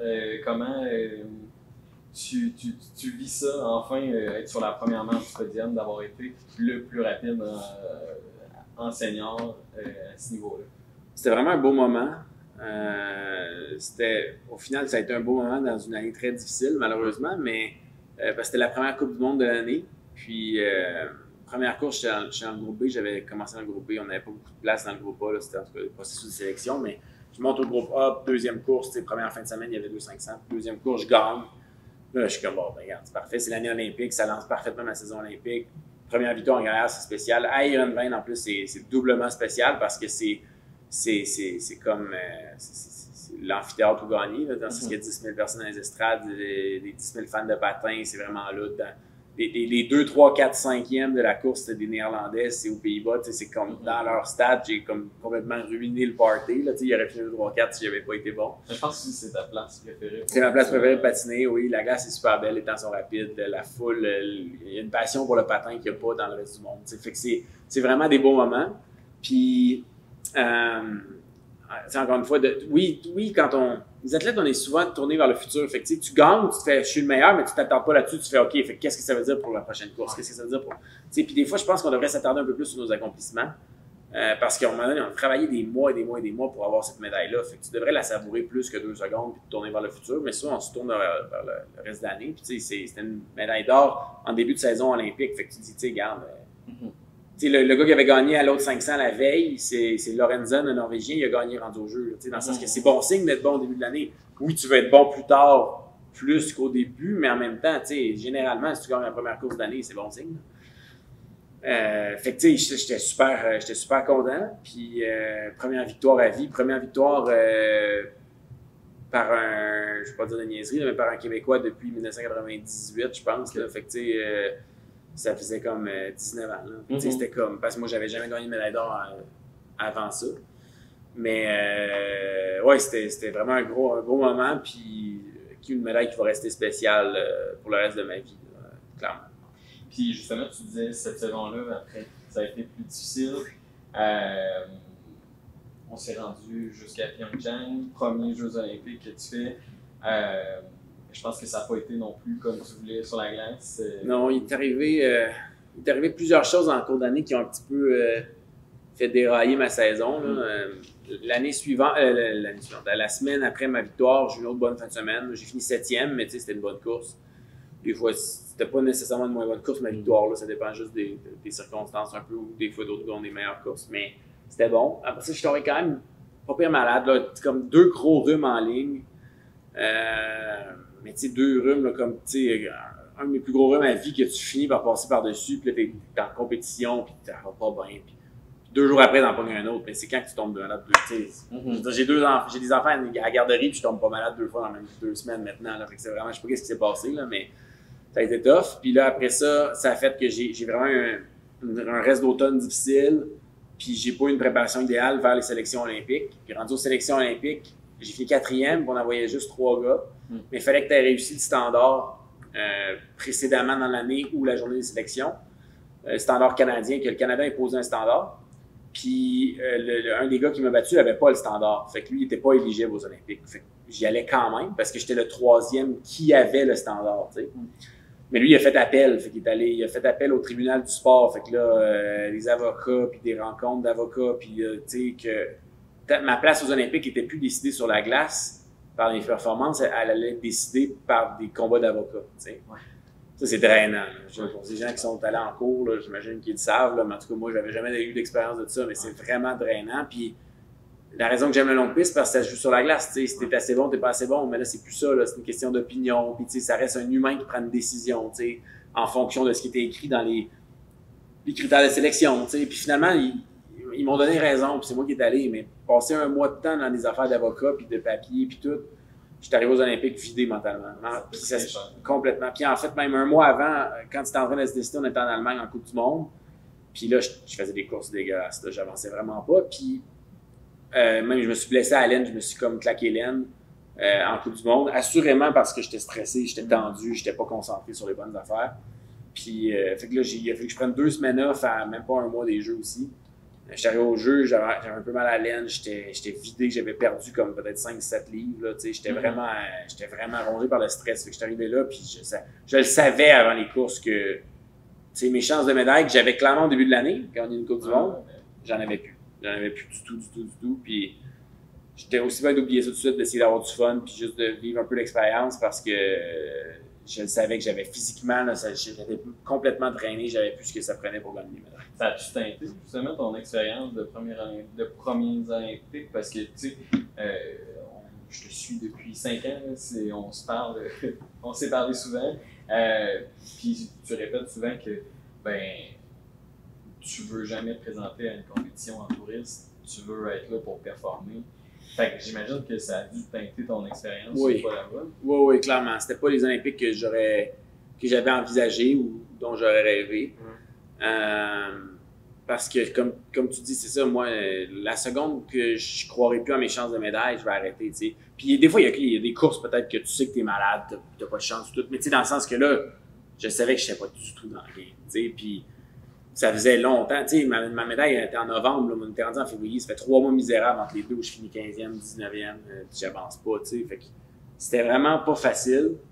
Puis oui, ça a teinté mon expérience des Jeux, ça a été difficile d'avoir du plaisir, tu sais, parce que au final, il y a comme un peu deux types d'athlètes aux Olympiques. Il y a l'athlète il a tout fait pour y arriver, puis c'est un athlète de 25e place, et lui, il se classe au jeu, puis rendu au jeu, c'est comme un party. Puis pas qu'il n'est pas concentré, mais juste comme il a atteint le rêve de sa vie. T'sais, il est au jeu. J'ai rien contre ça. Là. Je dis ça sans dénigrer. Là, mon frère, il aurait rêvé de faire une Coupe du Monde, là, puis il s'est pas classé, puis j'ai du respect pour n'importe quel type d'athlète. Mais puis il y a des athlètes qui arrivent au jeu, puis la sélection, c'était juste un petit warm-up, là, puis il arrive au jeu, puis il a les médailles. T'sais. Puis moi, j'aime mieux être le deuxième type d'athlète. T'sais. C'est comme ça que j'étais à Beijing. J'ai fini 4e au 500 à Beijing avant de gagner ma médaille au 1000. Puis j'étais vraiment déçu, là, dans le sens que moi, j'étais là pour gagner les médailles. Puis c'est toujours comme ce type d'athlète-là. C'est toujours comme ça que je me suis vu. Fait que moi, je voulais pas arriver au jeu, puis la job est faite, puis je suis là en touriste. T'sais. Mais il y en a que c'est ça. Là. Il y en a plein d'athlètes là, qui sont au jeu, puis ils sont là, puis ils savent qu'ils n'ont pas de chance de médaille, puis leur but, c'est de profiter le plus possible, puis ils vont voir des épreuves tout le long des billets pour des différentes. Ils vont voir une game de hockey, ils vont voir le ski, ils vont voir le snow. Moi, je veux rien voir. Là. Moi, je suis au jeu, puis je me couche tôt le soir, puis je dors le plus possible, puis je fais une sieste, puis je suis concentré, puis je mange bien jusqu'à ma course. Là, je suis ce type d'athlète-là. Fait que, m'arriver au jeu, puis d'être pour une rare fois, comme dans un mode plus touriste, j'ai vraiment pas aimé. J'ai pas été capable d'apprécier. J'étais allé voir 2-3 épreuves, j'essayais de me relancer, j'essayais de trouver des feelings sur glace. Il n'y avait rien qui. J'ai eu de la difficulté à avoir du plaisir, vraiment. Parce que c'était pas comme ça que j'envisageais. Moi, j'envisageais avoir des chances de médaille, tu sais. Puis clairement que il est arrivé un moment dans l'année où j'en avais des chances de médaille, mais à cause de tout ce qui est arrivé, j'en avais plus. Puis ça a été difficile pour moi de vivre cette expérience-là. Mais j'ai l'impression que tu as quand même rapidement rebondi. Tu sais, on regarde les saisons suivantes. Là, c'est comme à partir de début 2019 que ça. Ben, je peux pas dire débloqué là, parce que tu n'étais pas bloqué, mais que ça s'est mis à vraiment bien aller. Là, moi, c'est à partir de ce moment-là que je suis allé au journal et je t'ai commencé à te suivre. Là, puis, tu sais, j'ai vu ta montée. Là, y a-tu quelque chose qui a fait en sorte justement que ça. Ouais, ben l'année après les Jeux, j'ai eu une année plus difficile un peu. Puis après ça, ça a vraiment débloqué. L'année après les Jeux, avant les Jeux, j'ai eu beaucoup de problèmes de dos. Puis l'année après les Jeux, je me suis dit, bon, regarde, je suis tanné d'avoir mal au dos. Là, je vais faire une année où je fais pas de musculation. Je vais faire des sauts, des sprints, mais pas de musculation. Puis là, je me sentais tout l'été comme ça, tu sais. Puis ça allait bien dans le sens que j'avais pas mal au dos. Je sentais que je m'améliorais à ce que je faisais, mais j'étais arrivé sur glace, puis clairement, j'avais juste pas assez de force. Je poussais pas dans la glace. Puis j'ai eu une année où, tu sais, j'ai pas gagné de médaille l'année après les Jeux. J'ai fini plusieurs fois top 10, mais j'étais plus comme 10, 12e au monde, tu sais. Puis là, clairement que le problème, ça a été assez évident à diagnostiquer, là, c'est que les autres sprinteurs, ils poussaient plus fort que moi. Tu sais, c'est assez évident, là, tu sais. Oui, tu as l'élément technique, oui, tout, mais tu le vois sur la glace, là, le gars, il arrache la glace parce qu'il pousse fort, puis moi, je poussais moins fort que les meilleurs. Fait que là, fait que là, l'année d'après, ça a été assez clair, bon, ben, il faut faire de la musculation. Puis, on a changé de préparateur physique. On est arrivé avec un Jonathan Pelletier-Ouellette qui travaille vraiment beaucoup. Il est très axé sur la musculation. Dans toutes ces années-là, là, toute ma carrière, j'ai eu le même coach, là, Grégor Génonec, qui est encore mon coach, puis il est le parrain de ma fille. Fait que, c'est vraiment une relation de très longue date, mais les intervenants autour de Grégor et moi ont changé un peu avec le temps. Des fois, on n'a pas eu le même masso ou le même physio tout le long, puis on n'a pas eu le même préparateur physique tout le long. Fait que là, on est arrivé avec Jonathan en 2019. Pour la saison 2019-2020. Puis Jonathan, lui, c'était vraiment un gars de muscu. Puis il croit. Puis il nous a fait commencer à faire de la. Ben, moi, de toute façon, j'y crois aussi dans le sens que je le savais que l'année d'avant, pas de muscu, ça n'avait pas marché. Mais là, lui, on n'est pas juste retourné au niveau de muscu que je faisais avant. On a comme doublé le volume de musculation. Là. Vraiment réintroduit des mouvements qu'avec mon dos, je pensais que j'étais plus capable de faire ça. Mettons, squatter, faire des squats ou des mouvements. Me mettre de la charge sur le dos, là, sur les épaules avec une barre. Je pensais que je serais plus capable de ma vie. À cause de mes problèmes de dos. Puis là, lui, il a dit, regarde, non, tu vas être capable, on va recommencer doucement. Il va peut-être avoir des hauts et des bas, mais ça vaut la peine. Fait que ce dont je suis le plus fier, c'est d'avoir embarqué. Parce que j'avais quand même 26 ans, plein de médailles en carrière déjà. J'avais 7 médailles en Coupe du Monde, puis une médaille en Championnat du Monde, senior. J'avais quand même une très belle carrière, j'étais aux Olympiques. J'aurais pu dire, regarde, je sais de quoi je parle, j'ai pas besoin de ça. Mais non, j'ai fait confiance, j'ai vraiment ouvert un peu mes horizons. Je me suis dit, regarde, on va essayer. Puis au début, squatter, quand ça fait des années que tu squattes plus, c'est bizarre. Là, tu mets des charges ridicules que tu vois une fille d'un autre sport dans le même gym que toi faire plus à côté, puis tu fais comme, là, qu'est-ce qui se passe? Là? J'ai cuisse grosse de même, là, comment ça, là, tu sais?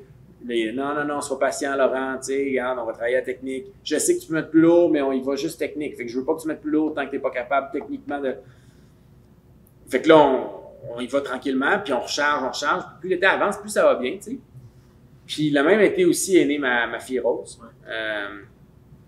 Il y a un changement énorme dans nos vies, là. Je veux dire, les gens qui ont des enfants qui écoutent peuvent s'en douter.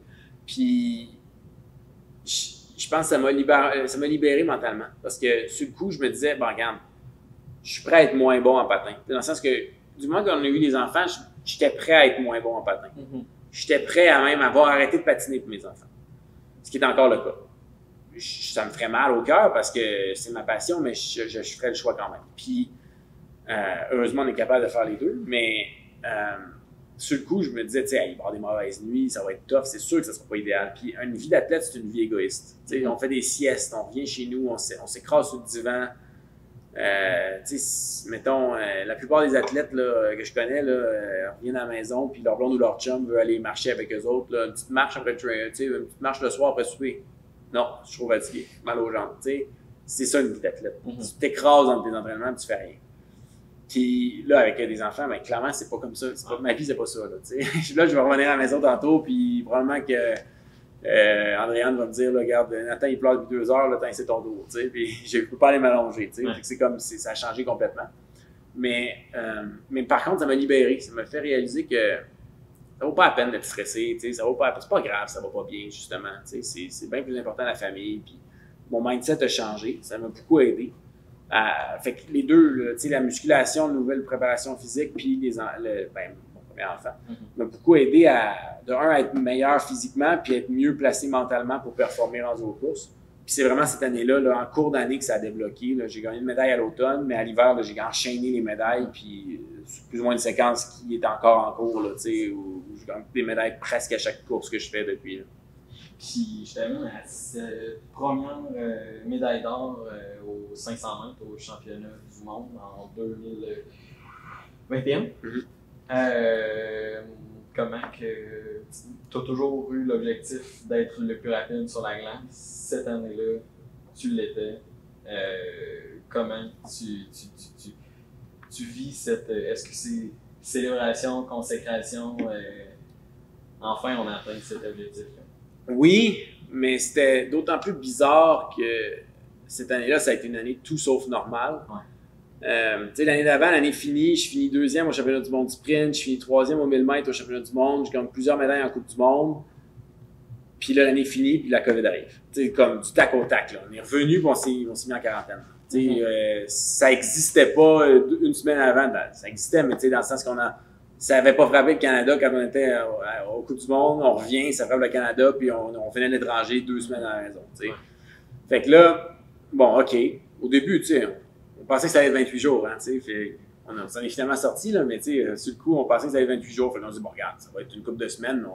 Mais finalement, on s'est rendu compte assez vite que c'était pas 28 jours, puis que ça allait être probablement des années, puis qu'il y allait probablement des compétitions d'annulées, puis des saisons chamboulées. Puis... Fait que là, l'année suivante, on s'entraîne comme on peut, souvent par nous-mêmes, une année vraiment particulière où les gyms étaient fermés. Tu avais un setup dans ton garage. Oui, j'avais un setup dans mon garage plus tard, mais là, on a changé de maison pendant la pandémie, mais la première maison, je faisais mes muscu dehors. Fait que vu que c'était l'été, c'était correct. dans le cours arrière, on a un genre de gazebo, là, fait que je faisais, même s'il pleuvait, je faisais en arrière.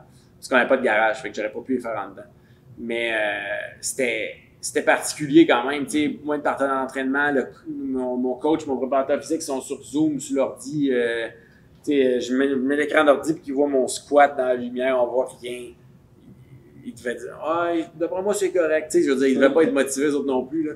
Fait que c'était tough de rester motivé. Puis là, en plus, on s'entraîne. Mais je sens quand même que physiquement, je m'améliore beaucoup. Puis je suis confiant sur ma technique. Fait que je me dis, tu sais, si je m'améliore physiquement, techniquement, je vais être pareil, ça va bien aller. Puis là, je suis en entraînement en septembre. Puis on reçoit une nouvelle, il n'y a pas de Coupe du Monde à l'automne. Complètement annulé à cause de la COVID.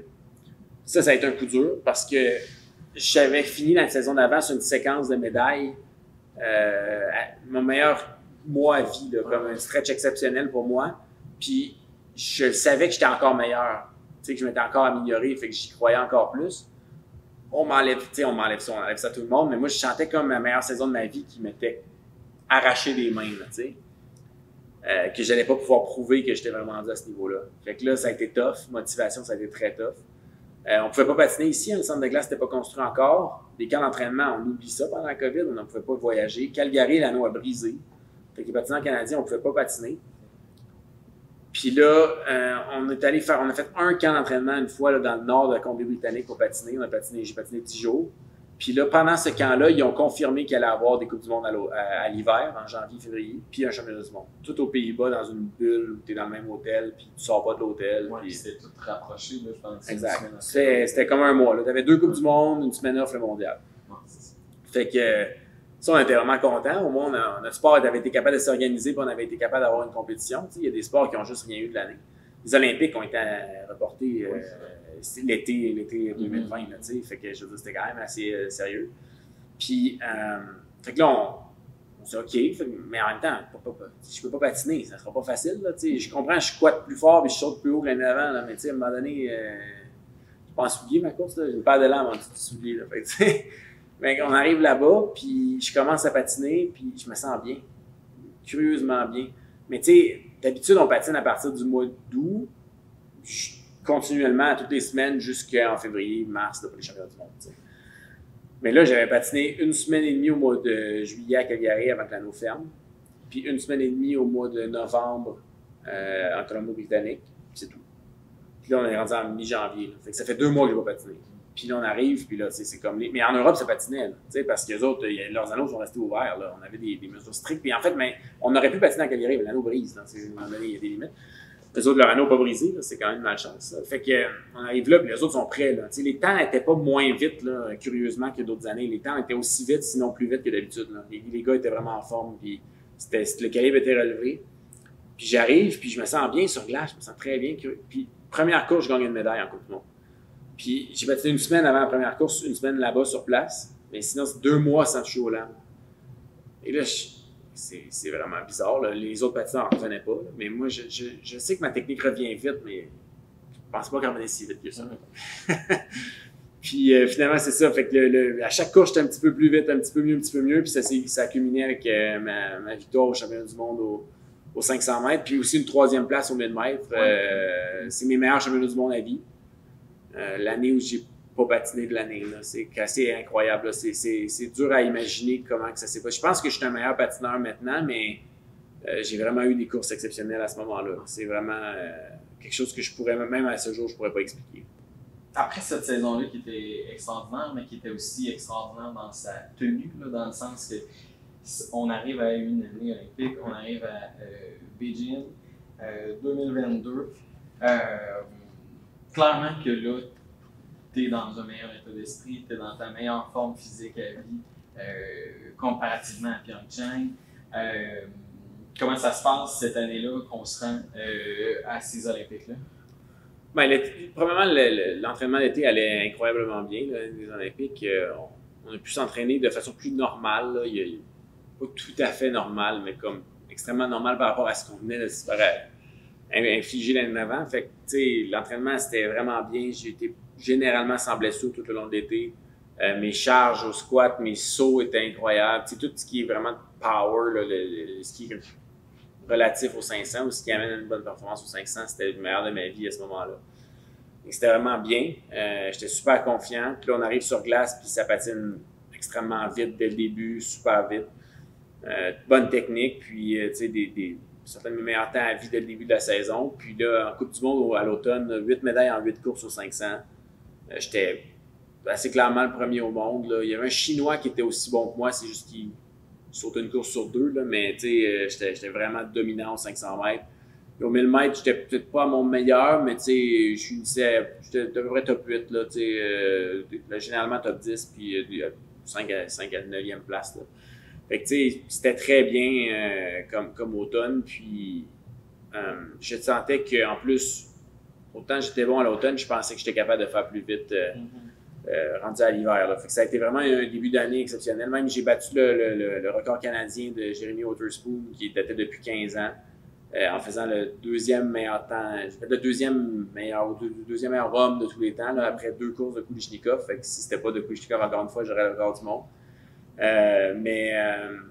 C'était vraiment un automne de rêve, puis ça me a positionné en super bonne, comme un bon endroit pour attaquer les Olympiques après Noël. Mm-hmm. Puis là, tu te rends aux Olympiques, tu as aussi la pression quand tu te rends là que les gens te voient déjà avec une médaille dans le cou.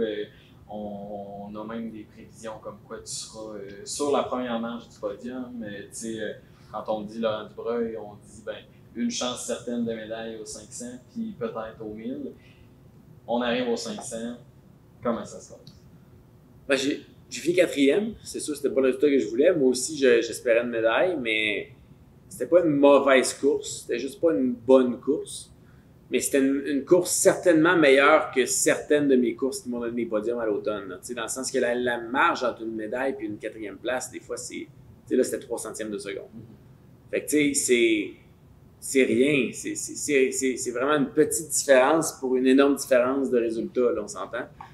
Puis, c'est ça, j'ai fait 34-52, puis en Coupe du Monde, j'ai gagné des médailles avec des temps plus lents que ça à l'automne, dans le sens que c'était pas une mauvaise course. Puis, souvent, c'est un petit peu ça qui ressort de quand quelqu'un finit 4e, c'est « Ah, tu sais, c'était pas bon. » Mais non, c'était pas bon. Voyons, tu sais, le 4e meilleur au monde.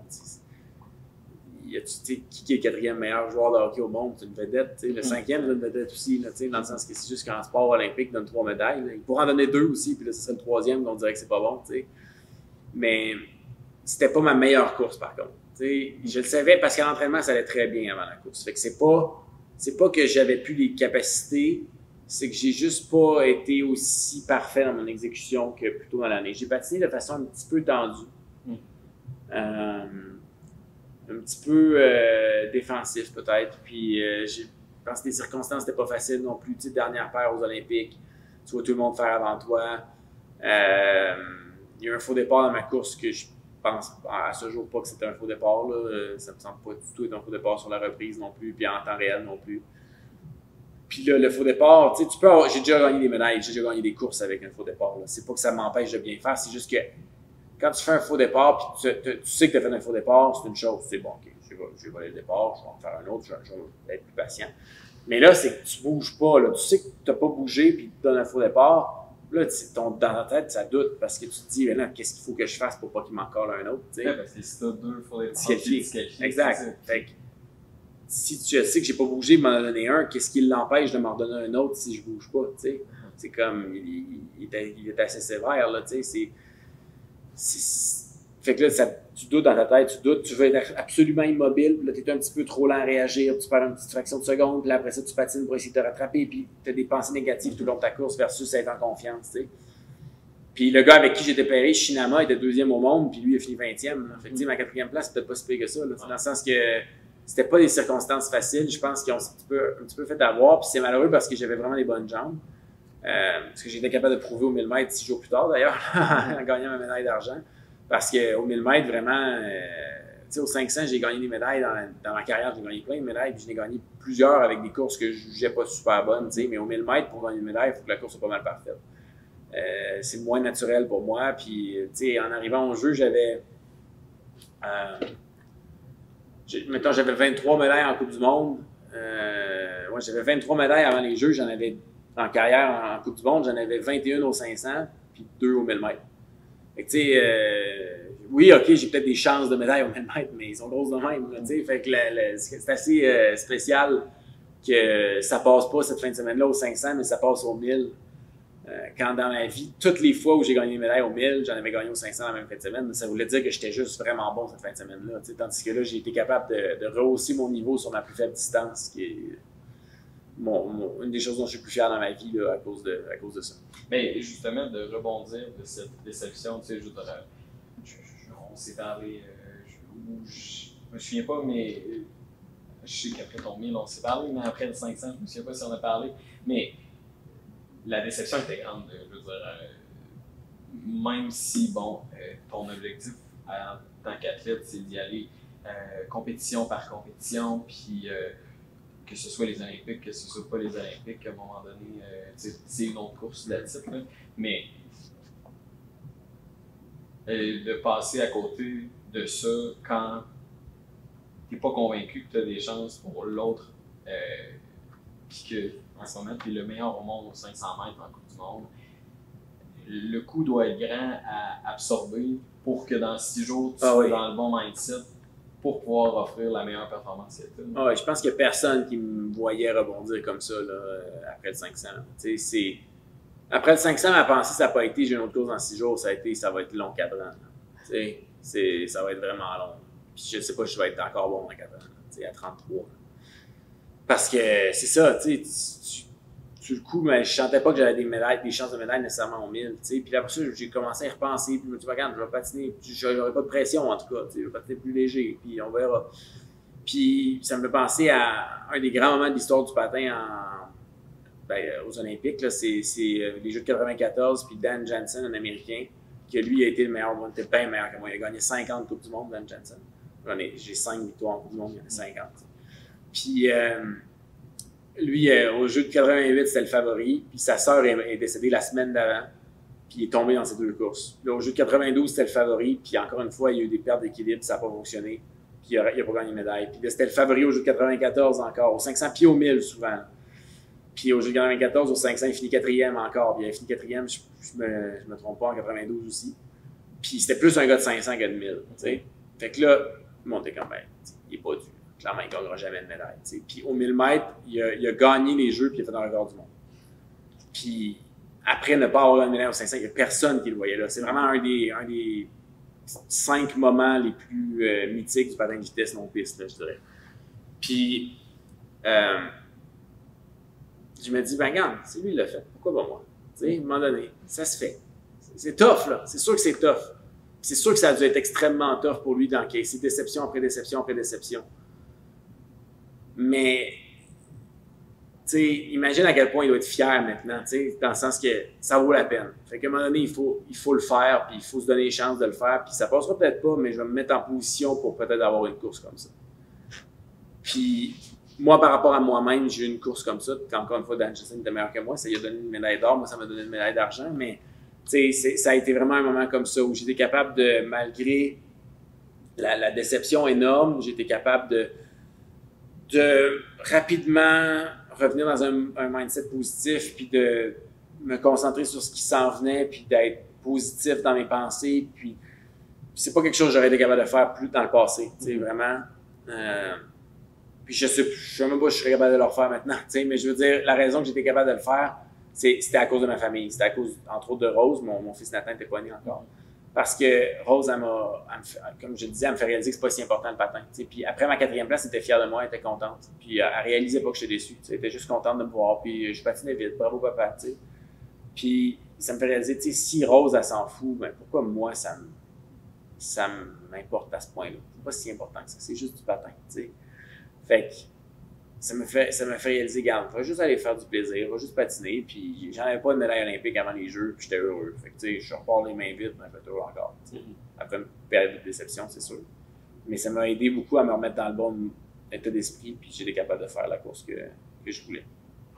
Puis cette année-là aussi, c'était une année importante aussi pour toi parce que les championnats sprint étaient là aussi. Tu étais premier au classement général de la Coupe du Monde. Une saison comme où tu as été vraiment le plus rapide de façon constante. La semaine avant, tu pognes la COVID? Ou quelques jours avant? Pendant la compétition. Je suis content que tu en parles parce que souvent, tu sais, après la médaille olympique, on pourrait dire, tu sais, l'année est finie ou, tu sais, mais non, pas du tout. Moi, j'avais le championnat du monde sprint, puis moi, c'est ma compétition autant que les Olympiques que j'ai toujours voulu gagner dans ma vie. Puis j'ai fini 2e en 2020. Puis dans le temps, c'était annuel, c'est rendu biannuel, fait qu'il n'y en a pas eu en 2021 quand j'avais des chances de gagner. 2022, j'ai des chances de gagner, j'arrive là, puis c'est sur 2 jours. C'est 500 puis 1000 mètres la première journée, puis 500 puis 1000 mètres encore la deuxième journée, puis c'est combiné de tous les temps de tes 4 courses. Fait que même si tu gagnes 3 courses, tu tombes à 4e, tu finis dernier, là, dans le sens que c'est pas des points, c'est des temps. Puis, il n'enlève pas ta pire course, t'sais. Fait que la première journée, je suis premier, puis là, il passait des tests COVID à tous les jours, puis c'est ça, j'ai testé positif à COVID en milieu de compétition, puis j'ai pas pu patiner le lendemain. Mais moi, je sentais pas que j'avais la COVID, j'avais pas de symptômes. Je veux dire, j'étais premier au monde la veille, j'étais en train de gagner, j'avais du monde. Puis ça a été tough. C'était plus tough que le 4e aux Olympiques. Parce que même si les Olympiques, tout le monde regarde ça, puis le championnat du monde sprint, ben, je veux dire, les cotes d'écoute sont 100 fois moins grosses, mais au final, moi, je patine pas pour les cotes d'écoute, je patine pour moi, tu sais. Puis gagner le mondial sprint, ça a toujours été un de mes grands objectifs. Puis en plus, ça a été rendu doublement difficile parce que c'était rendu biannuel, malheureusement, parce que dans le temps, c'était à toutes les années. Puis là, de tester positif, la raison que j'ai trouvé ça plus tough aussi, c'est que me faire battre aux 500 mètres aux Olympiques, ça veut dire que 3 gars étaient meilleurs que moi.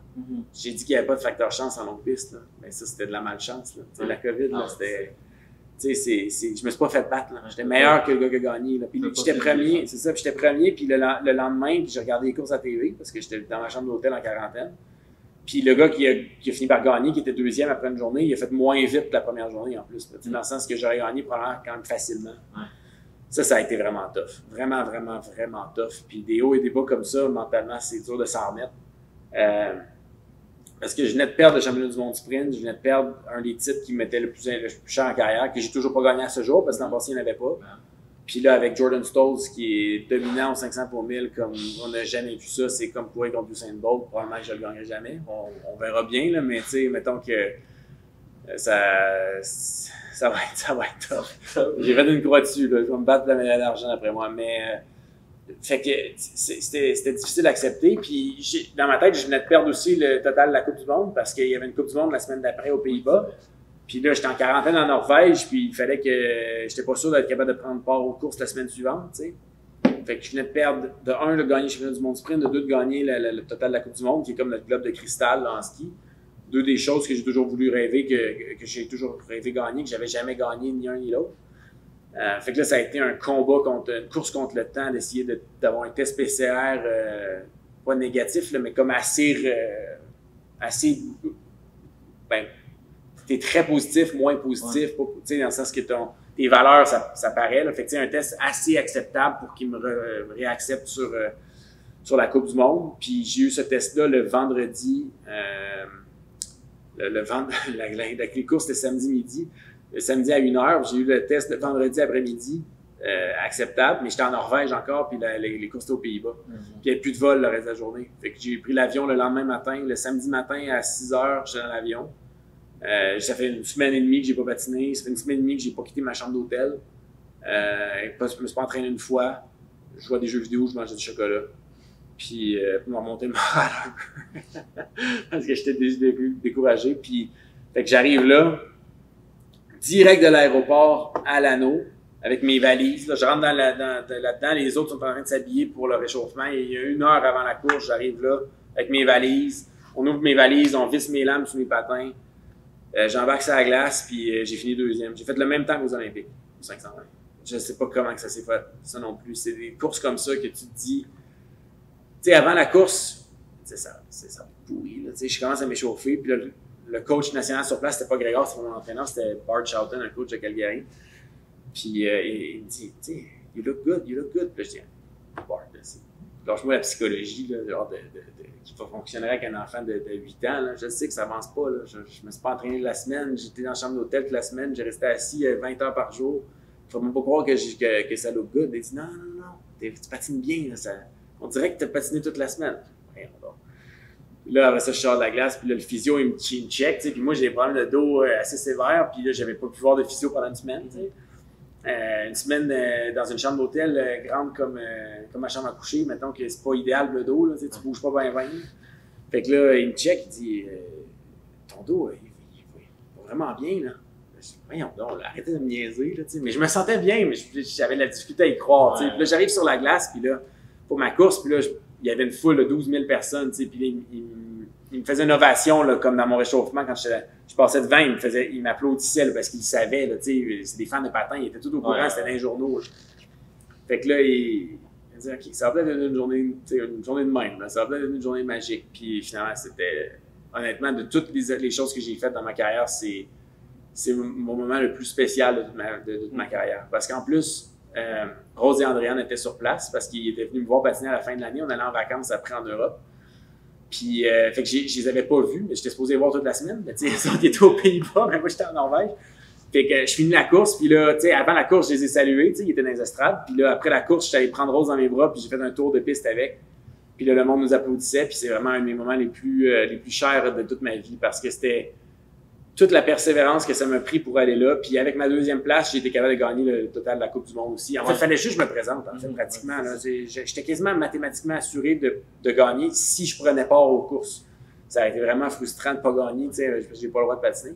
Mais en plus de gagner une médaille, de Rose dans mes bras, tout le kit, ça a été vraiment... Vraiment, c'est mon meilleur moment en carrière, là, parce que ça combine, tu sais, persévérance, toutes les leçons de vie que le sport te donne, mais aussi ça combine la famille, le patin, tu sais, ça faisait 10 semaines que j'avais pas vu Rose, là, à cause des Olympiques. J'étais passé depuis 2 mois et demi. Puis là, je la vois, j'allais dans mes bras, je gagne une médaille, c'était assez spécial. Puis, amenons-nous à la dernière saison qui vient de passer, là, une autre saison exceptionnelle, là, encore une fois, tu as été extrêmement rapide. La seule personne qui t'a battu au final, je pense, pour les championnats du monde. Ouais, aux 500 mètres, ouais, c'est ça. Mais j'ai gagné le cumulatif de l'année encore. C'est Jordan Stolz. Jordan Stolz, ouais. Comment ça a été cette saison-là? Puis de se faire challenger comme ça par un jeune encore junior là, qui arrive comme ça. Puis... Ça a été une année particulière parce que chaque année a sa propre histoire. Hein? Chaque année, il y a des défis différents, des situations différentes. Mais premièrement, cette année-là, ça a été dur de me mettre en branle. Au début de l'année, ça ne me tentait pas. Tu sais, les hauts et les bas pour finir la saison d'avant, rater la médaille aux Olympiques, gagner une médaille surprise aux 1000, disqualifier les mondiaux sprint à cause de la COVID, revenir en Coupe du Monde puis gagner en Coupe du Monde. C'est les plus gros hauts et les plus gros bas que j'ai eu dans ma vie. J'en ai eu 2 hauts puis 2 bas dans le même mois et demi. J'étais vidé mentalement après, là, complètement vidé. Puis quand on a commencé à s'entraîner, j'étais fatigué. En fait, j'ai pogné l'influenza en plus. J'ai eu la COVID en mars, puis j'ai eu l'influenza en avril. Ça a fessé. J'ai fait 10 jours de fièvre, j'ai eu une bronchite après. J'ai toussé pendant 1 mois. J'étais asthmatique, fait que ça a vraiment fessé. Là, l'entraînement commence, je suis pas bon. Je me suis laissé aller dans le off-season. J'ai pris du poids un peu, tu sais, un petit 5-7 livres, mais tu sais, j'étais un peu rond pour un athlète, on s'entend. Là. Puis, ça a été très difficile à me mettre en marche. Puis c'était pas mon meilleur mois de mai, juin, juillet en carrière. C'est pas mal mon pire, en fait. Puis là, au mois d'août, il est venu un patineur japonais s'entraîner avec moi, Yuma Murakami, qui est un de mes bons amis, encore plus maintenant, parce qu'il est venu 2 mois s'entraîner avec nous au Québec, tout le mois d'août puis septembre. Puis je me suis dit, là, Yuma, il vient, c'est un des meilleurs au monde, j'ai gagné plusieurs médailles en même temps que lui sur le podium, aux Olympiques, il a fini 8, je pense. Fait que, tu sais, il vient pas pour s'entraîner avec un gars démotivé qui a une petite bédaine, il vient s'entraîner avec un des meilleurs au monde. Il vient du Japon, c'est pas rien, mais il parle même pas français, il parle même pas anglais. C'est tout un challenge pour lui aussi. Puis là, je me suis dit, bon, il faut que je revienne professionnel, sérieux dans mon approche, puis c'est ça que j'ai fait, puis ça m'a vraiment beaucoup aidé parce que le reste de mon été, après ça, ça s'est remis en place, puis ça a vraiment bien été le reste de l'été. Ça a un peu sauvé ma période estivale, puis tu sais, c'est un mauvais 6 mois l'été, t'auras pas des bonnes courses, tu sais. Puis là, après ça, les courses, c'est ça, quand on a commencé à patiner, ça allait super bien, puis ça a vraiment débloqué, ça a vraiment comme débloqué par rapport au mois de mai, juin, juillet, je veux dire. Puis mon début de saison était dans le meilleur moment en carrière. Là. À l'automne, j'ai gagné 6 médailles en Coupe du Monde. J'étais premier au monde aux 500, deuxième au 1000 après l'automne. J'avais gagné une médaille à chaque 500 mètres, 2 victoires. C'était vraiment mes meilleurs moments en carrière, possiblement. C'était au moins aussi bon que l'année d'avant, mais en plus, j'étais rendu bon au 1000. Fait que c'était vraiment spécial après un aussi mauvais début d'été, mais j'étais capable de le virer de bord. Puis à l'hiver, c'est un peu plus difficile. Mon 1000 mètres, j'ai vraiment perdu mon 1000 mètres à l'hiver. Là, je finissais 10e. J'ai fini 10, 10 puis 11 des 3000 mètres après Noël. Tandis qu'avant Noël, j'étais 2e au monde. Fait que ça a vraiment été tough. Mais au 500, c'est resté bon. Puis c'est ça, au championnat du monde, je suis 2e derrière Stolz qui a gagné le 500, le 1000 et le 1500. Ce qui est littéralement là, jamais vu dans l'ère moderne du patin de vitesse. C'est le premier gars à gagner 3 distances au championnat. Le premier athlète, même les filles, c'est jamais arrivé non plus à gagner 3 distances au championnat du monde. Puis il y a 18 ans. C'est le plus jeune champion du monde de l'histoire, puis c'est le seul à avoir gagné 3 courses en la même année. C'est inimaginable à quel point il est bon. C'est comme Michael Phelps puis Usain Bolt. C'est vraiment ça. C'est spécial à dire parce que, tu sais, toute ma carrière, j'étais contre Kulichnikov, qui était on sait pourquoi, là, avec un petit peu d'aide chimique, là, mais qui était un prodige, puis qui faisait des records du monde, puis des temps inimaginables, puis tout. Puis Kulichnikov, il a finalement montré des signes de faiblesse dans les Jeux, puis il n'a même pas gagné de médaille aux Olympiques de Beijing. Puis là, la Russie sont suspendus depuis la guerre en Ukraine avec raison de toute façon, mais il aurait dû l'être bien avant à cause de leur problème de dopage dans le pays, là, c'est mon avis, mais là, tu sais, finalement, on est libéré de Kulichnikov, on se dit, on va pouvoir gagner des courses, puis là, il arrive un encore meilleur Jordan Stolz c'est dur à comprendre comment un athlète peut être bon comme ça. Vraiment, j'ai que de l'admiration pour lui, puis j'espère. D'un, c'est un peu motivant dans le sens que tu te dis, ben, tu sais, je vais essayer de battre le meilleur de tous les temps. Tu sais, c'est comme, je vais essayer de battre une légende de notre sport. Puis, mais de deux, j'espère que ça s'améliorera pas trop parce que sinon, on n'essaiera pas de le battre. Tu sais, dans le sens que s'il pourrait s'améliorer, il y a juste 18 ans. Là, et moi, les temps que je faisais, tu sais, à 18 ans, là, moi, j'ai fait 34,9 à 18 ans aux 500 mètres. Maintenant, je fais 33,7. Fait que j'ai coupé 1,2 secondes depuis que j'ai 18 ans. Mais il est déjà le meilleur monde. S'il coupe une seconde de plus, le record du monde va te faire 100 ans. Dans le sens que c'est inimaginable d'être bon comme il est. Puis 34,9, moi, dans ce temps-là, j'étais le plus jeune patineur de l'histoire à faire 34,9. En plus, dans le sens que c'est vraiment bon 34,9 à 18 ans, mais lui, il fait comme 33 quelque chose. Ça n'a aucun bon sens d'être bon comme ça. Puis j'ai hâte de voir jusqu'où il va pousser la limite de notre sport. T'sais, moi, je la pousse le plus loin que je peux, mais autant je suis bon en patin, il y a du monde meilleur que moi. Pas tant que ça. Pas tout le temps, mais il y a du monde dans l'histoire meilleur que moi, mais lui, il n'y en a pas bien. Fait que, on va voir jusqu'où il va pousser les limites de notre sport, mais c'est absolument incroyable ce qu'il fait. Écoute, pour conclure cette entrevue-là, ce podcast-là, je nous ramène à Lévis. Cette année, tu as reçu le prix de citoyen d'honneur de la ville de Lévis, où il y a la liste est quand même courte de personnes qui ont reçu ce prix-là. Qu'est-ce que ça te fait justement d'être reconnu par ta ville comme ça? Tu sais, une ville où tu as grandi, je pense que tu es un fier Lévisien aussi, oui. Qui t'as toujours voulu mettre aussi Lévis de l'avant. D'avoir ce genre de reconnaissance-là, pour toi, qu'est-ce que ça représente? Ben, c'est un énorme honneur. Puis oui, en effet, je suis un fier Lévisien parce que je trouve qu'on a une super belle ville où la qualité de vie est très bonne. Puis je suis né ici, puis tu sais, j'aurais pu déménager sur la Rive-Nord n'importe quand. Puis au final, tu sais, Lévis-Québec, moi je patine à Québec, là, dans le sens que tu sais, ça reste une agglomération, mais j'ai toujours voulu rester ici.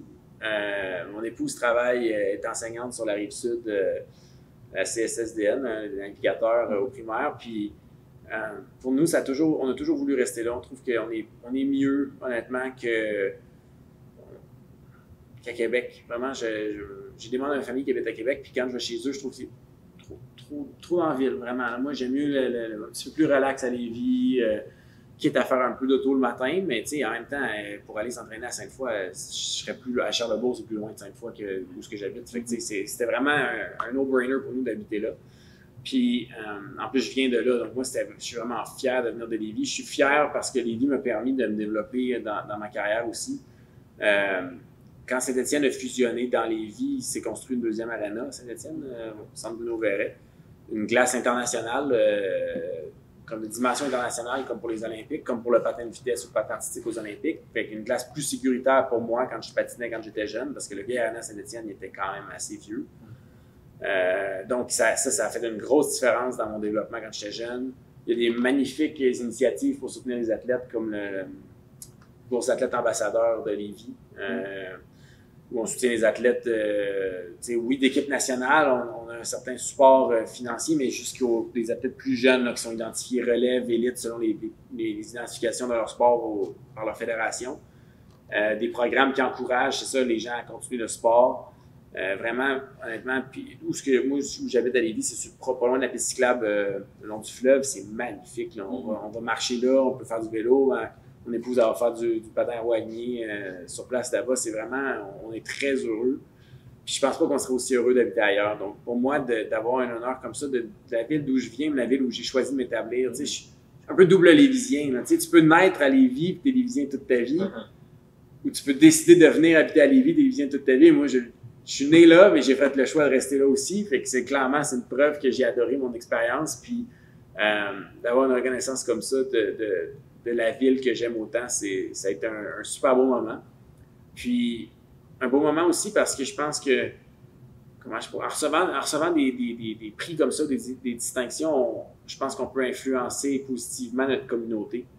Puis de faire ça pour les gens de Lévis, le club de patin de vitesse de Lévis ou les jeunes en général qui font du sport à Lévis, pour moi, d'être un modèle positif, de montrer qu'on peut être une pépinière de champions. Puis on en a d'autres athlètes, Lauriane Genet qui a gagné une médaille aux Jeux olympiques de Tokyo en vélo de piste, vient de Lévis aussi.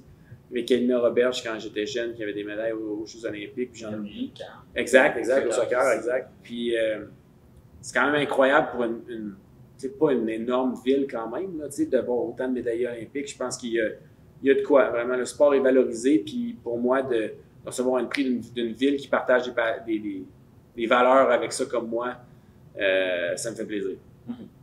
Puis, fait que toi, ta saison recommence à l'automne. Tes objectifs, comment tu vois cette saison-là qui s'en vient? Mon but, ça serait de gagner le championnat du monde à Calgary aux 500 mètres. Heureusement pour mes chances aux 500 mètres, Jordan Stolz, qui a gagné les 3 courses l'an passé, sa meilleure course, c'est probablement 1000 mètres. Aux 500 mètres, je suis un petit peu plus explosif que lui. Fait qu'il y a peut-être un peu plus de vitesse que moi en fin de course, mais je pense pas que c'est impossible. Puis je veux dire, si j'ai une bonne course, je finis deuxième derrière lui, comme l'an passé, s'il y a une performance inatteignable, je vais être fier dans la deuxième place quand même, dans le sens que moi, c'est moi contre moi-même, mais c'est sûr que je m'entraîne pas pour finir 15e non plus. Fait que mon but, c'est de regagner des médailles. Je voudrais gagner le championnat du monde aux 500 puis regagner la Coupe du monde au total aux 500 mètres. 3 victoires, ça fait 2 années en ligne que je gagne ça. Il y a juste 5 gars dans l'histoire qui ont fait ça, incluant moi. Fait que si je gagne une 3e fois consécutive, on serait rendu 4 seulement. Lichnikov n'a jamais gagné 3 fois en ligne. Il a gagné, je pense, 4 fois, mais séparé. Là, juste 2 années en ligne. Fait que de faire quelque chose que lui n'a jamais fait, ça serait un peu spécial pour moi aussi. Donc, c'est sûr que c'est ça mes objectifs principaux. Mais au final, comme je dis, c'est moi par rapport à moi-même. Fait que c'est d'améliorer mes temps, d'essayer de patiner plus vite, de patiner mieux, puis de pousser les limites de mon corps puis les limites de notre sport. De voir à quel point un humain peut aller vite sur glace en m'entraînant fort puis en étant capable de rentabiliser ma puissance sur glace. Donc, c'est vraiment ça aussi. T'sais. Après ça, s'il y en a 2-3 qui font des temps extraterrestres et que je peux pas les battre, ben ça sera ça. Là. Moi, je peux pas faire autre chose qu'être le meilleur possible. C'est vraiment ça la beauté de notre sport. Good. Hey, merci Laurent d'avoir accepté d'être le premier invité du podcast Lévisienne du Journal de Lévis. En terminant, on vous remercie le groupe Garneau de nous avoir prêté cette salle-là. Merci beaucoup de nous avoir écoutés. Puis à la prochaine.